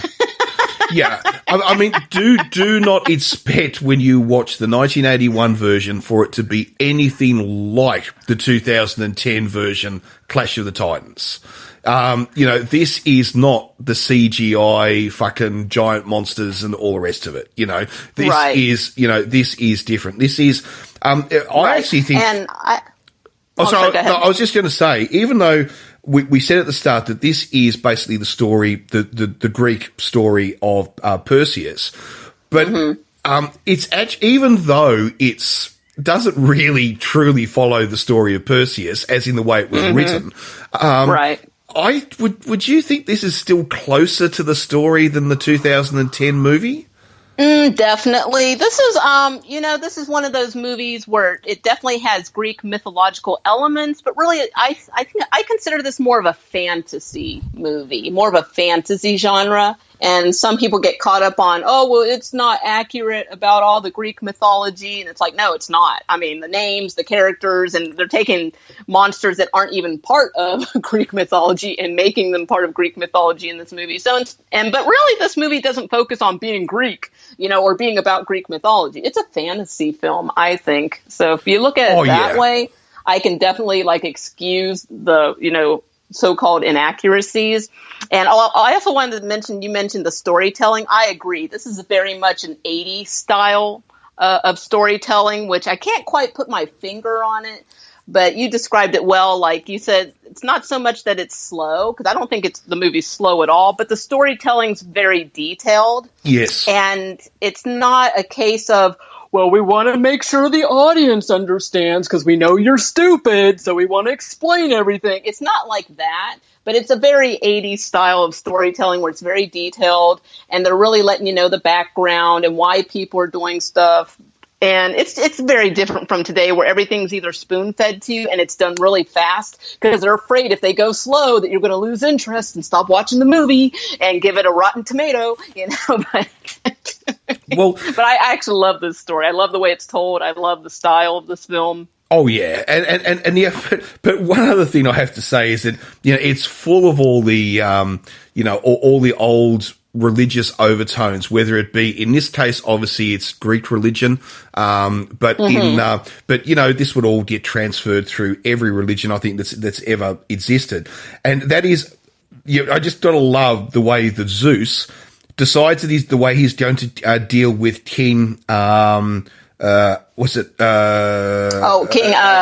Chryseus. Right, Chryseus. Yeah. And that is that because he sent Perseus off to die, and he's got to obviously take vengeance on the king. Mm-hmm. So instead a vengeful god. Right, yes, but instead of just killing the king, he decides he's going to kill everybody in his kingdom. I know. Right? I mean, brutal. He gets Poseidon too. Can I do it again? Release the Kraken! And so he gets Poseidon to release the Kraken and kill everybody in the entire fucking kingdom. Yeah, it's brutal. Like, the way this movie starts, actually, like, people who say this movie is boring evidently didn't see the movie I saw, because, first off, this movie starts with a father throwing his unmarried daughter and his grandson into the sea as a sacrifice to Zeus because she's brought shame on him. And I'm like, damn, that's cruel. But then Zeus is like, that motherfucker just murdered my son? Excuse me? And he's like, well, I'm going to kick his ass and kill all of his people. And I'm like, damn, this movie's cold, yo. Like seriously, that's a pretty brutal start to the movie. And this isn't 2 hours later. This is the first 5 minutes of the movie. Well, remember, the ancient gods, whether it be Vengeful as hell. Okay, we're talking about we're talking about Greek religion here, okay? But then you roll that into whether it be Roman religion, so Latin religion, then even if you take a lot of the Scandinavian, gods, and all the rest of it, these guys could be pretty fucking vicious. These gods, But then again, what about Judaism and Christianity and Islam? I'll tell you what, God's pretty fucking vicious in that as well. He destroyed sin. He flooded the whole entire fucking planet, killed everybody on the planet, except for I'm one. glad I wasn't around for that, man. I know, except for one family, So I mean, the gods generally in most religions seem to be pretty fucking vicious. Absolutely. Yeah. So how can people say this movie's boring? No, I know. What is that line, from the Blues Brothers? It's like, this mole's got everything. I love this movie. Okay, we've mentioned the effects. The effects are quite dated, but they're still highly entertaining. All the monsters in this movie are stop motion animation, which even in the 80s was basically a dying art form. Like, I think a lot of film historians consider the introduction of Jurassic Park to be the official end of stop motion animation in most major films, because I believe that was Steven Spielberg, right? Yeah. He originally wanted to have stop motion animation dinosaurs, but then they came out with that new computer technology that we love to call CGI, and he was like, sorry, you know what? I'm going to go with this. It's just the CGI just isn't quite. So it's kind of like he unofficially retired this art form. It still exists, of course. But it still does exist, but it still does exist, but it's not nearly as common as it used to be. Well, the other thing too is it's so expensive to do and time consuming. Yeah, in comparison to CGI. And time consuming. Look, we still get a lot of stop motion, but it's often not in these sorts of movies anymore. Like, right. I mean, for instance, movies like Chicken Run. That's all stop motion, Right. Wallace and Gromit, that's 100% all stop motion. So we still get stop motion, but it's just in different genres now, That's true. And a lot of times I find when stop motion does come around, like a lot of times it's almost like a cameo. Like it'll be like just a short scene in a movie where there's a stop motion, and it's almost always comedic. It's almost always kind of like, remember this? Look at this. Some of you will get the joke. Okay, going back to normal stuff. Normal now. Yeah, I know. But this was actually the last major feature film that Harryhausen worked on. So, I mean, this is really his opus, because, he did it. That was the first time he had assistants. So, for those of you that are like, okay, you guys keep talking about stop motion, what in the fucking movie is stop motion? Okay, if you haven't seen Clash of the Titans from 1981, definitely check it out. Especially check it out before you see the remake if you haven't seen either of them yet. It's got everything. It's got what they call the Kraken, which is this gigantic, ginormous, four-armed sea creature, which as a kid scared the shit out of me. Pegasus, oh my god, the flying horse is so fucking pretty. I love the way they did that. Yeah. It's still so beautiful to look at. Love it. And even just some random things you wouldn't expect. The giant vulture, I love that. I think it's just so well made and so detailed. And it's another one that actually, a lot of this movie scared me when I was a kid. There's the 3 giant scorpions. There's the 2-headed dog. Originally, it was supposed to have 3 heads, but they had time constraints, so it ended up having 2 heads. So that's supposed to be Cerebus, the 3-headed hellhound, but only 2 heads. And of course, we got to talk about Medusa. Oh my god, that used to scare me so bad when I was a kid. Oh, so scary. Medusa is done so well. For any of you who don't know your Greek mythology, Medusa was meant to be a beautiful woman who, and I can't remember which, it was Aphrodite. Aphrodite, who's the goddess of love. How ironic. Yeah, I know. Basically, I can't remember exactly what was it. I think she had an affair with someone that Aphrodite was in love with or something like that. She did the wild thing with Poseidon, That's with Poseidon, that's right. Yeah. And so she punished her by making her the ugliest woman ever. And now that's basically translated in the way we view Methuselah now is more having the head of snakes. Yes. With the hair her hair on her head was replaced by snakes. But it's done so well, in this movie. It's, absolutely. But the other thing too is that, but we get so much mythology. I mean, we even get the ferryman in here. If anyone has heard that, the stories about the ferryman and never understood what the ferryman is. If someone's talking about don't pay the ferryman or you've got to pay the ferryman, that's ancient Greek mythology that when people died, they went to the underworld, okay? And the underworld, you had to cross a river. And there was a ferryman who would take you across. And that ferryman is today still actually viewed in our culture as death. Now, that's the hammer, the giant sickle person, right? So we've kept that character on even into Christian. And also translated. Versace, the famous fashion line, uses the Medusa head as its logo. Yes, that's right.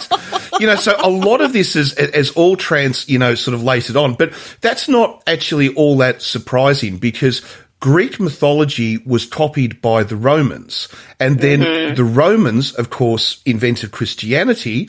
So, of course, it's not surprising that all of this stuff has traveled through the various different religions and cultures which followed ancient Greece. So it's not, it's not surprising at all. Are you a lover of Greek mythology? I do. Velvet? I'm not as up to date as I used to be. I could definitely need to read up on it, but I'm still pretty well versed. And like I said, there's definitely some inaccuracies in this movie if you want to totally be like, oh, well, that isn't right and this isn't right. But as a fantasy film, this movie's fantastic. Oh, it is. I would argue that the story of Perseus, although, but then again, there have been 2 movies made about the story of Perseus, so maybe I was going to say it was the less well known of a lot of the Greek stories, the Greek, that existed. But then again, there's been 2 movies made about it, so that sort of goes out the window now. But I suppose the whole idea, like Hercules or Troy, these stories wasn't actually called Troy. What was the story called? The Iliad, isn't it? The Iliad. So, these stories are actually a bit more well known than the story of Perseus. And don't even ask me who wrote the story of Perseus. I don't know. I don't think anybody knows. Well, I don't even know if it is recorded or if it isn't recorded. That's what I'm saying. I don't think anybody knows. I really don't know. We learned all this stuff when we were at school, but I find it hard to remember. I can't even rattle off all the Greek gods anymore. Everyone knows Zeus, and then after that's like, but after that, it's like, it's like, can you name all of Santa's reindeer? Nope. No, neither can I. Santa can't even name them. No, it's there's Rudolph, and I don't remember any others. Oh, there's Prancer, isn't there? One. Yeah, there's Prancer, and there's Vitz. Is there Vitzen? Donna and Blitzen. I don't even Donna, try. I Blitzen. just say the reindeer. I don't know. Try. So trying to remember all of the Greek gods, and then all of the people who are in all of these stories, of course, because they're sons of gods or daughters of gods, or oh my god, yes. It's just it's endless. But it has to be said, Hollywood does have a bit of a love of Greek mythology. It does a lot of it, doesn't it? A lot of Greek mythology stories have been turned into movies. Yeah, and a lot of them have been like modernized. Of course, off the top of my head, I can't think of any, but they'll be like based on that story. Speaking of which, I'm glad you actually said that. The "Oh Brother, Where Art Thou?" That is the Iliad. That's the Homer story. Yep. And there's a lot of allusions to that, like John Goodman's Cyclops, and he's a guy wearing an eye patch. And Homer was supposedly a blind man that told the story, and of course the movie begins with a blind man that's saying you guys are going to go on a big journey, and yes.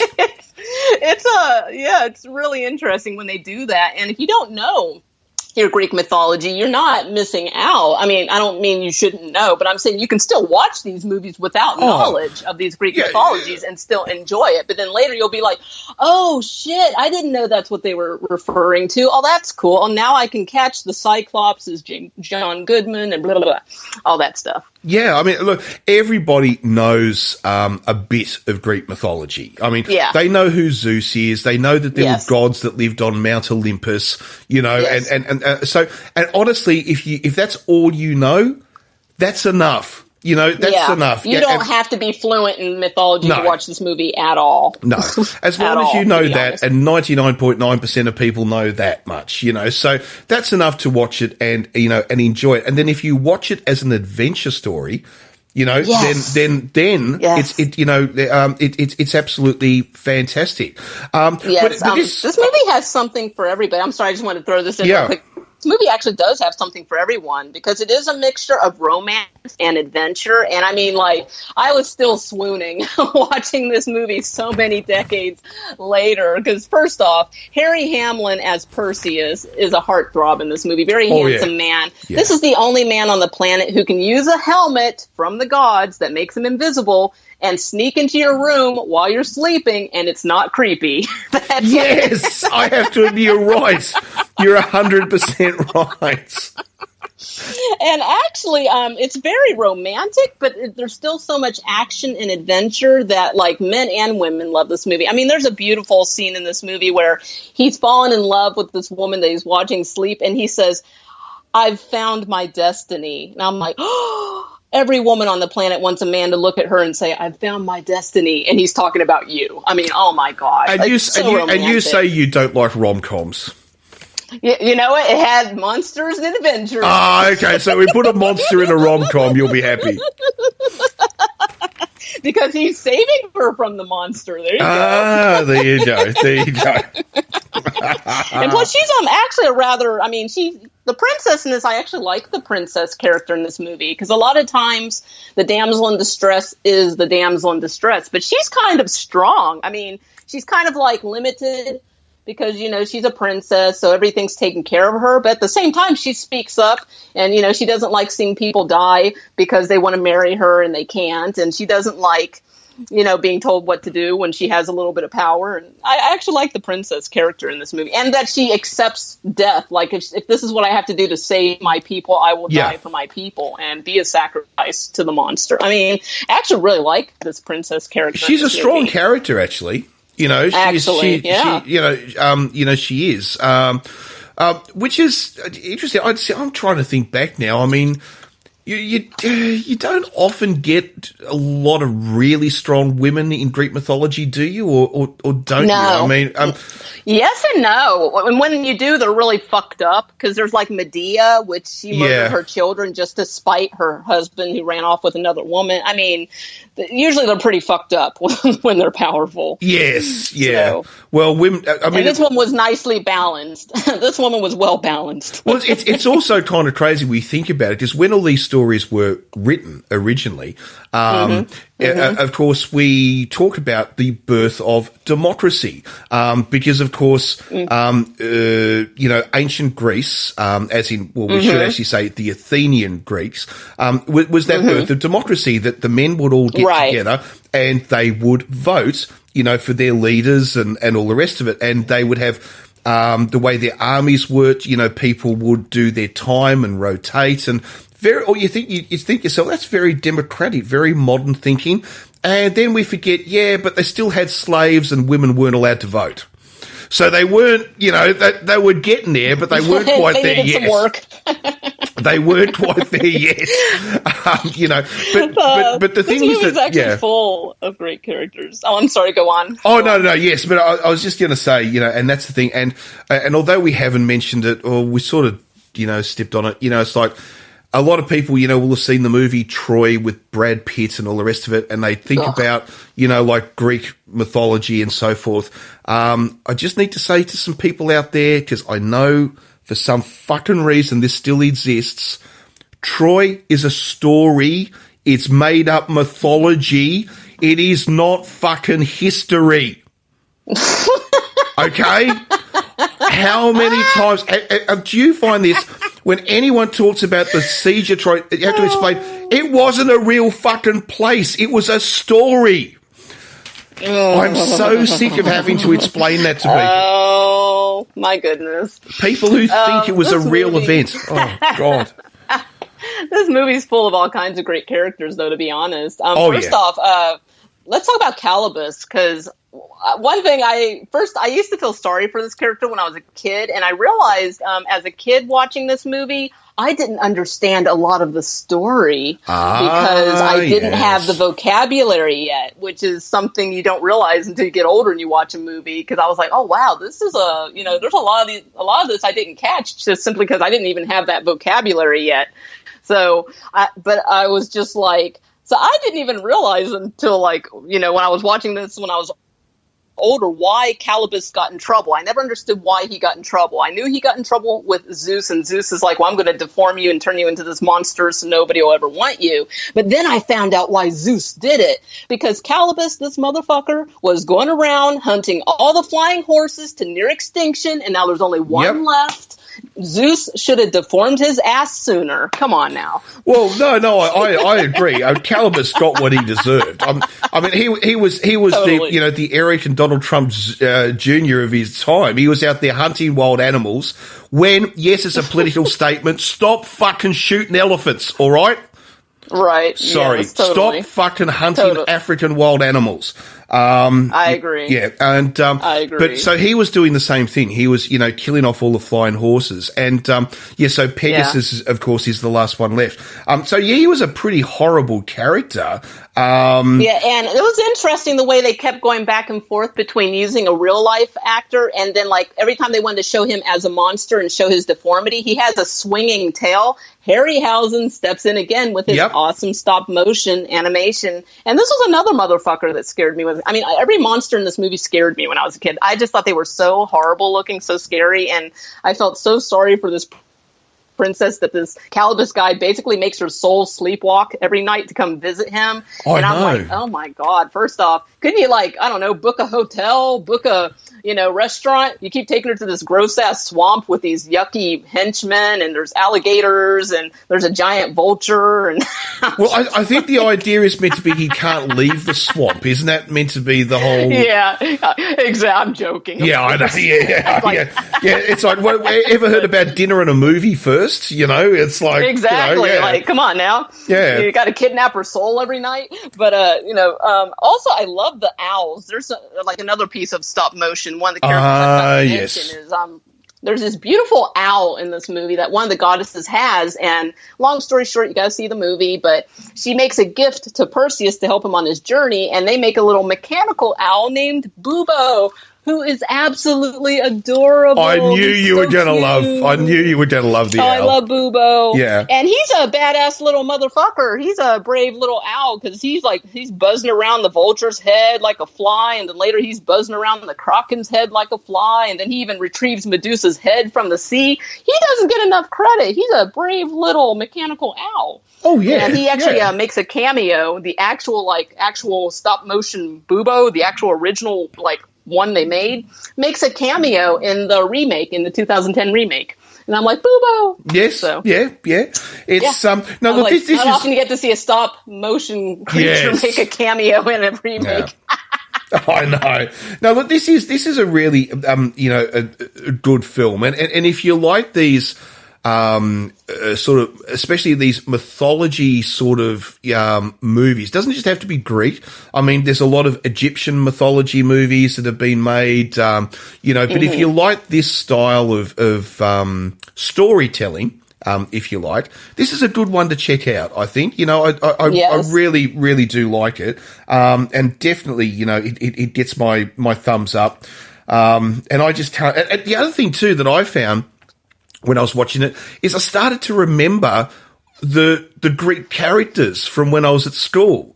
I was sort of going, that's who that was. Oh, I remember hearing about that god, or I remember hearing about that character, and so it was sort of kind of cool having all that come back. So this movie was remade. I was really excited about this remake because this is, again, one of those movies that doesn't need to be remade, but I wouldn't mind seeing a remake, and they did make the remake, and unfortunately, as usual, it doesn't live up to your expectations. This is actually one of those remakes where I almost feel like it if you were to remake it, and they did, but if that hadn't happened and they were thinking about remaking it, I almost feel like, again, this is one of those movies where I almost feel like they should have just done almost a shot-for-shot remake just to update the special effects, just to, show off the new technology. Because, I love the way they made the new Medusa look, which was pretty impressive, but I didn't like, it was just, it just wasn't scary. It just wasn't all the atmosphere. Just all the charisma, all the stuff that makes this one great. And then also the Pegasus I thought was interesting, because in the remake, Pegasus is a black horse, which I was like, that's actually really an interesting interpretation, because flying horses are always thought of as being a white horse. And I thought that was an interesting take. But again, this movie just like condensed so many characters and took shit out and simplified it. And the remake's worth checking out for the special effects, but it doesn't have the same charm and talent and depth that this original one does, I feel. I agree. I'm sure you've seen the remake. Yeah, I know. I agree. I actually... I get the remake. It's faster and, all this sort of stuff, but I still prefer the 1981 version, for me. I agree. And it's, special effects by the man himself, so, how can you not love it? In my opinion, anyway. Yeah. Yeah. Exactly. No. It's absolutely fantastic. So, if we are going to rate this one, then, Velvet, where's it going to fall on the Mount Olympus scale? Okay, so out of a possible 5 Mount Olympuses, I'm going to give this 5 Pegasi, so 5 flying horses. I really like it. I think this is a great version of the story of Perseus, but of course called Clash of Titans, not called Perseus as the original story was. Just so people understand, but I think there are a couple of minutes where it could have maybe sped up a little bit. I still really do like it. I think the stop motion of Ray Harryhausen was starting to be pushed to its limits, I think, by the 80s. Absolutely. Where this was. So I'll give it 4 out of 5. Right on. So no, this movie is movie. dated, and not in a bad way. It's just what it is. It was the height of its technology at the time. The storytelling style is very, like I said, 80s style. But no, definitely worth a watch. If you haven't seen it, I think it's something every movie buff should see at least once, so you've seen it. Oh, absolutely. Yeah, absolutely. And now it's interesting because as we're coming off this movie, Clash of the Titans, should we announce what we're going to do next week, Velvet? Yeah, actually, let's do it. Because we don't usually preview our next episode. Yeah, because we've got a bit of a Greek versus Roman feel in our Nets podcast, because we're going to be doing an Amazon versus Gladiator special. So we're going to be talking Amazon movies and Gladiator movies. So there you go. We've got some Roman stuff with the guys and we've got some Greek stuff with the girls. So that's going to be fun. So that's cool. going to be fun. That's going to be really fun. So I'm so looking forward to that show, actually. I am too, actually. I think it's going to be a lot of fun. And we've got some Especially, beauties. I'm really excited about one of the movies that we're going to review, but I'm not going to say it here. Yep. Yeah, we're going to keep that a secret. I think that's going to be really fun. But we've got some beauties lined up, some absolute beauties. Yeah. I'm really looking forward to that. Amazons and Gladiators. Oh, it's going to be fantastic. It's going to be fantastic. Something there for the girls and the guys. Something there for everybody. So cool. That's going to be cool. All right. I suppose we should probably wrap it up. So do you want to take us out, Velvet? All right. Let's do that. Okay. So thank you guys for listening in. So go ahead and connect with us on our social media on Twitter and Instagram at Cult Movie Show. Go ahead and tweet us, private message us. If you have any requests for films that you would like us to review or any short films that you'd like us to review, go ahead and either tweet us or private message us. And you can also email us. So if you have a link to a screener or a movie or a request, go ahead. Or if you want to come on the show, go ahead and just email us. You can find us on Gmail. We are cultmovieshow@gmail.com. You can also listen to this podcast on iTunes. If you're not an iTunes fan, you can actually also find our uploads on YouTube for those that just, you want to turn on your laptop, leave it running while you're cleaning the house, doing dishes, that kind of thing, painting the wall. And our episodes go long enough, don't they? Well, it's also good because I know from talking to a number of people who do listen to our show, they're not iTunes fans. They don't like iTunes. So we've got a YouTube option for people there. So if you're a Windows nut and you hate iTunes, there's YouTube's there for you. So yeah. Right on. Okay, go and also check out our friends Only Funny to Us, their podcast, OFTU podcast, because they help us out, and they're not only funny to us, they'll be only funny to you too, because you're listening in. Boom, and thank you to Alana Evans for your music. Oh. Yes. Sorry, I was doing my Basil Brush impersonation there. It's like whenever you tell a joke, it's hey, boom, boom. Anyway, sorry. Oh God. See, I'm just excited about next week. I'm just so excited. Release the Amazon. Yes. Should we do it one more time before we go? Definitely. Okay, we ready? Release the Kraken! Thank you. Nice. See, Liam Neeson's got nothing on you. Yes. And Liam Neeson's in the remake, not the original, just in case people go watch the original. They're like, where's Liam Neeson? He's in the remake. He's in the remake, yes. He's in the remake. So, I'm a big fan of Liam Neeson, actually. He's a good actor. I love him. And we haven't reviewed any movies that he's in yet. And he's been in quite a few films, so eventually we'll hit one that he's been in, because I love him too. What do they refer to him now as? The reluctant action hero.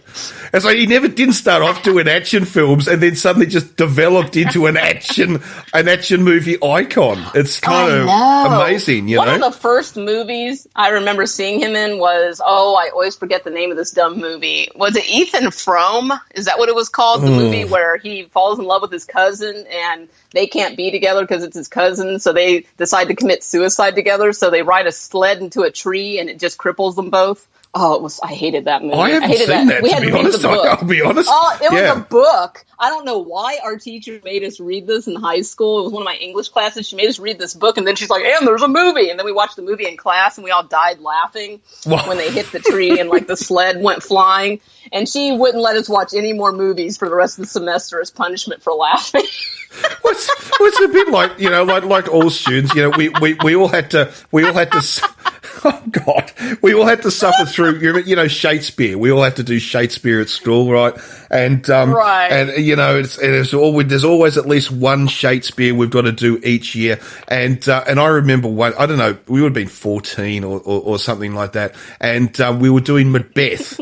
And so we're reading Macbeth, as part of the literature, component of English literature. Right. And but they showed us the Roman Polanski movie Macbeth. Now, this is to a group of 100 14-year-old boys, because I went to like a private fucking school and stuff. So there's 14-year-old boys all in a room, and you're showing them a movie which is nothing but gore, guts, stabbings, beheadings.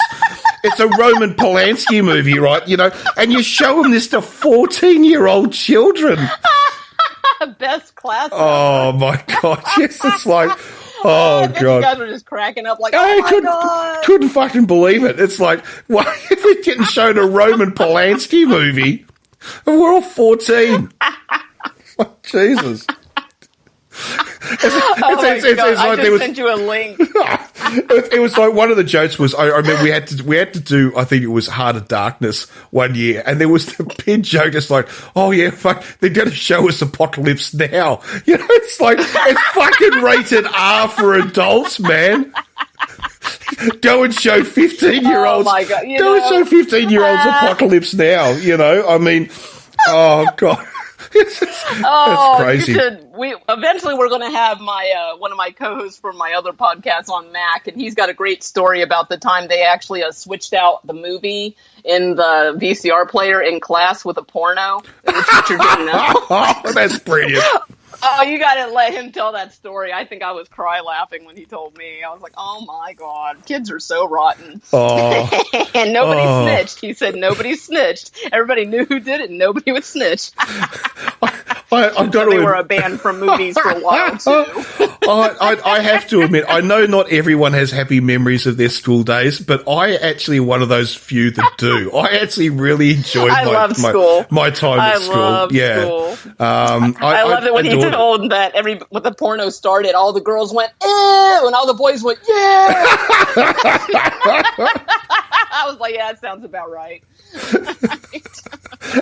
Well, it shows you how times have changed now. 2017, I reckon they do that. Now and all of them have been going, yes! Yeah, exactly. Everybody go, yeah! They go, I already saw this. Yeah! You said, Arthur, we've already seen this one. I already saw this one. I already know how this one ends. Well, we know how they all end. So, anyway. Oh, sorry, I'm not going there. Oh dear. Oh, good shit. Yeah. Oh, he's already got his movie picked out for when he comes on, so eventually we'll squeeze him in. And oh, fantastic! No, that'll be great fun. I'm looking forward to that. All right, well that is Jesus Christ. Okay, that is a wrap. And I just suddenly realised, we always put an explicit warning on this show, but generally I'm not that bad.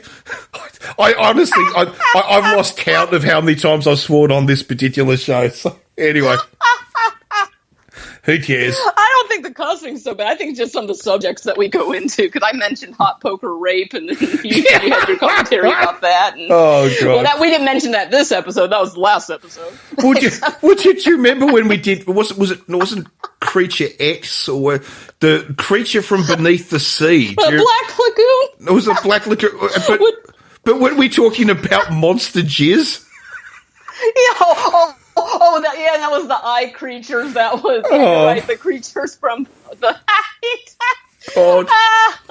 that was great. Oh my goodness, that one did. Yeah. It was oh gosh. Anyway, the X from outer space, the eye creatures, and the what was it? The creature below the sea. What was that? Oh, it's creature beneath the sea. I think it was. Creature beneath the sea. Yeah. And everybody had dried jizz on their face. That's what it was. So if you ever want to know what a porno would look like if the creature from the Black Lagoon was in it, go and watch. Oh my God. Go and watch Creature from Beneath the Sea. When we actually reviewed Creature from the Black Lagoon, we were like, I made the mention of, oh God, if they do a porn spoof of that, like, oh God. And we were like, okay, we're moving on. We're not going to talk about that. Have they ever done one? I mean, they've done a porn spoof of just about every movie ever made. Know, to be honest. I actually don't. Didn't they do one of? I don't want to see it. I don't want to know. Didn't they do one of Avatar? They've done them for King Kong. They've done them for King Kong. pretty much everything. God. They've done them for King Kong. I've seen werewolf ones. I was in a werewolf one back in the day, and I was so grateful that I was so grateful. I don't know how or why the director did not make me have sex with a so-called werewolf. You were in a werewolf. Yes, you were actually in a werewolf. You were actually in a werewolf porn film. Oh my God!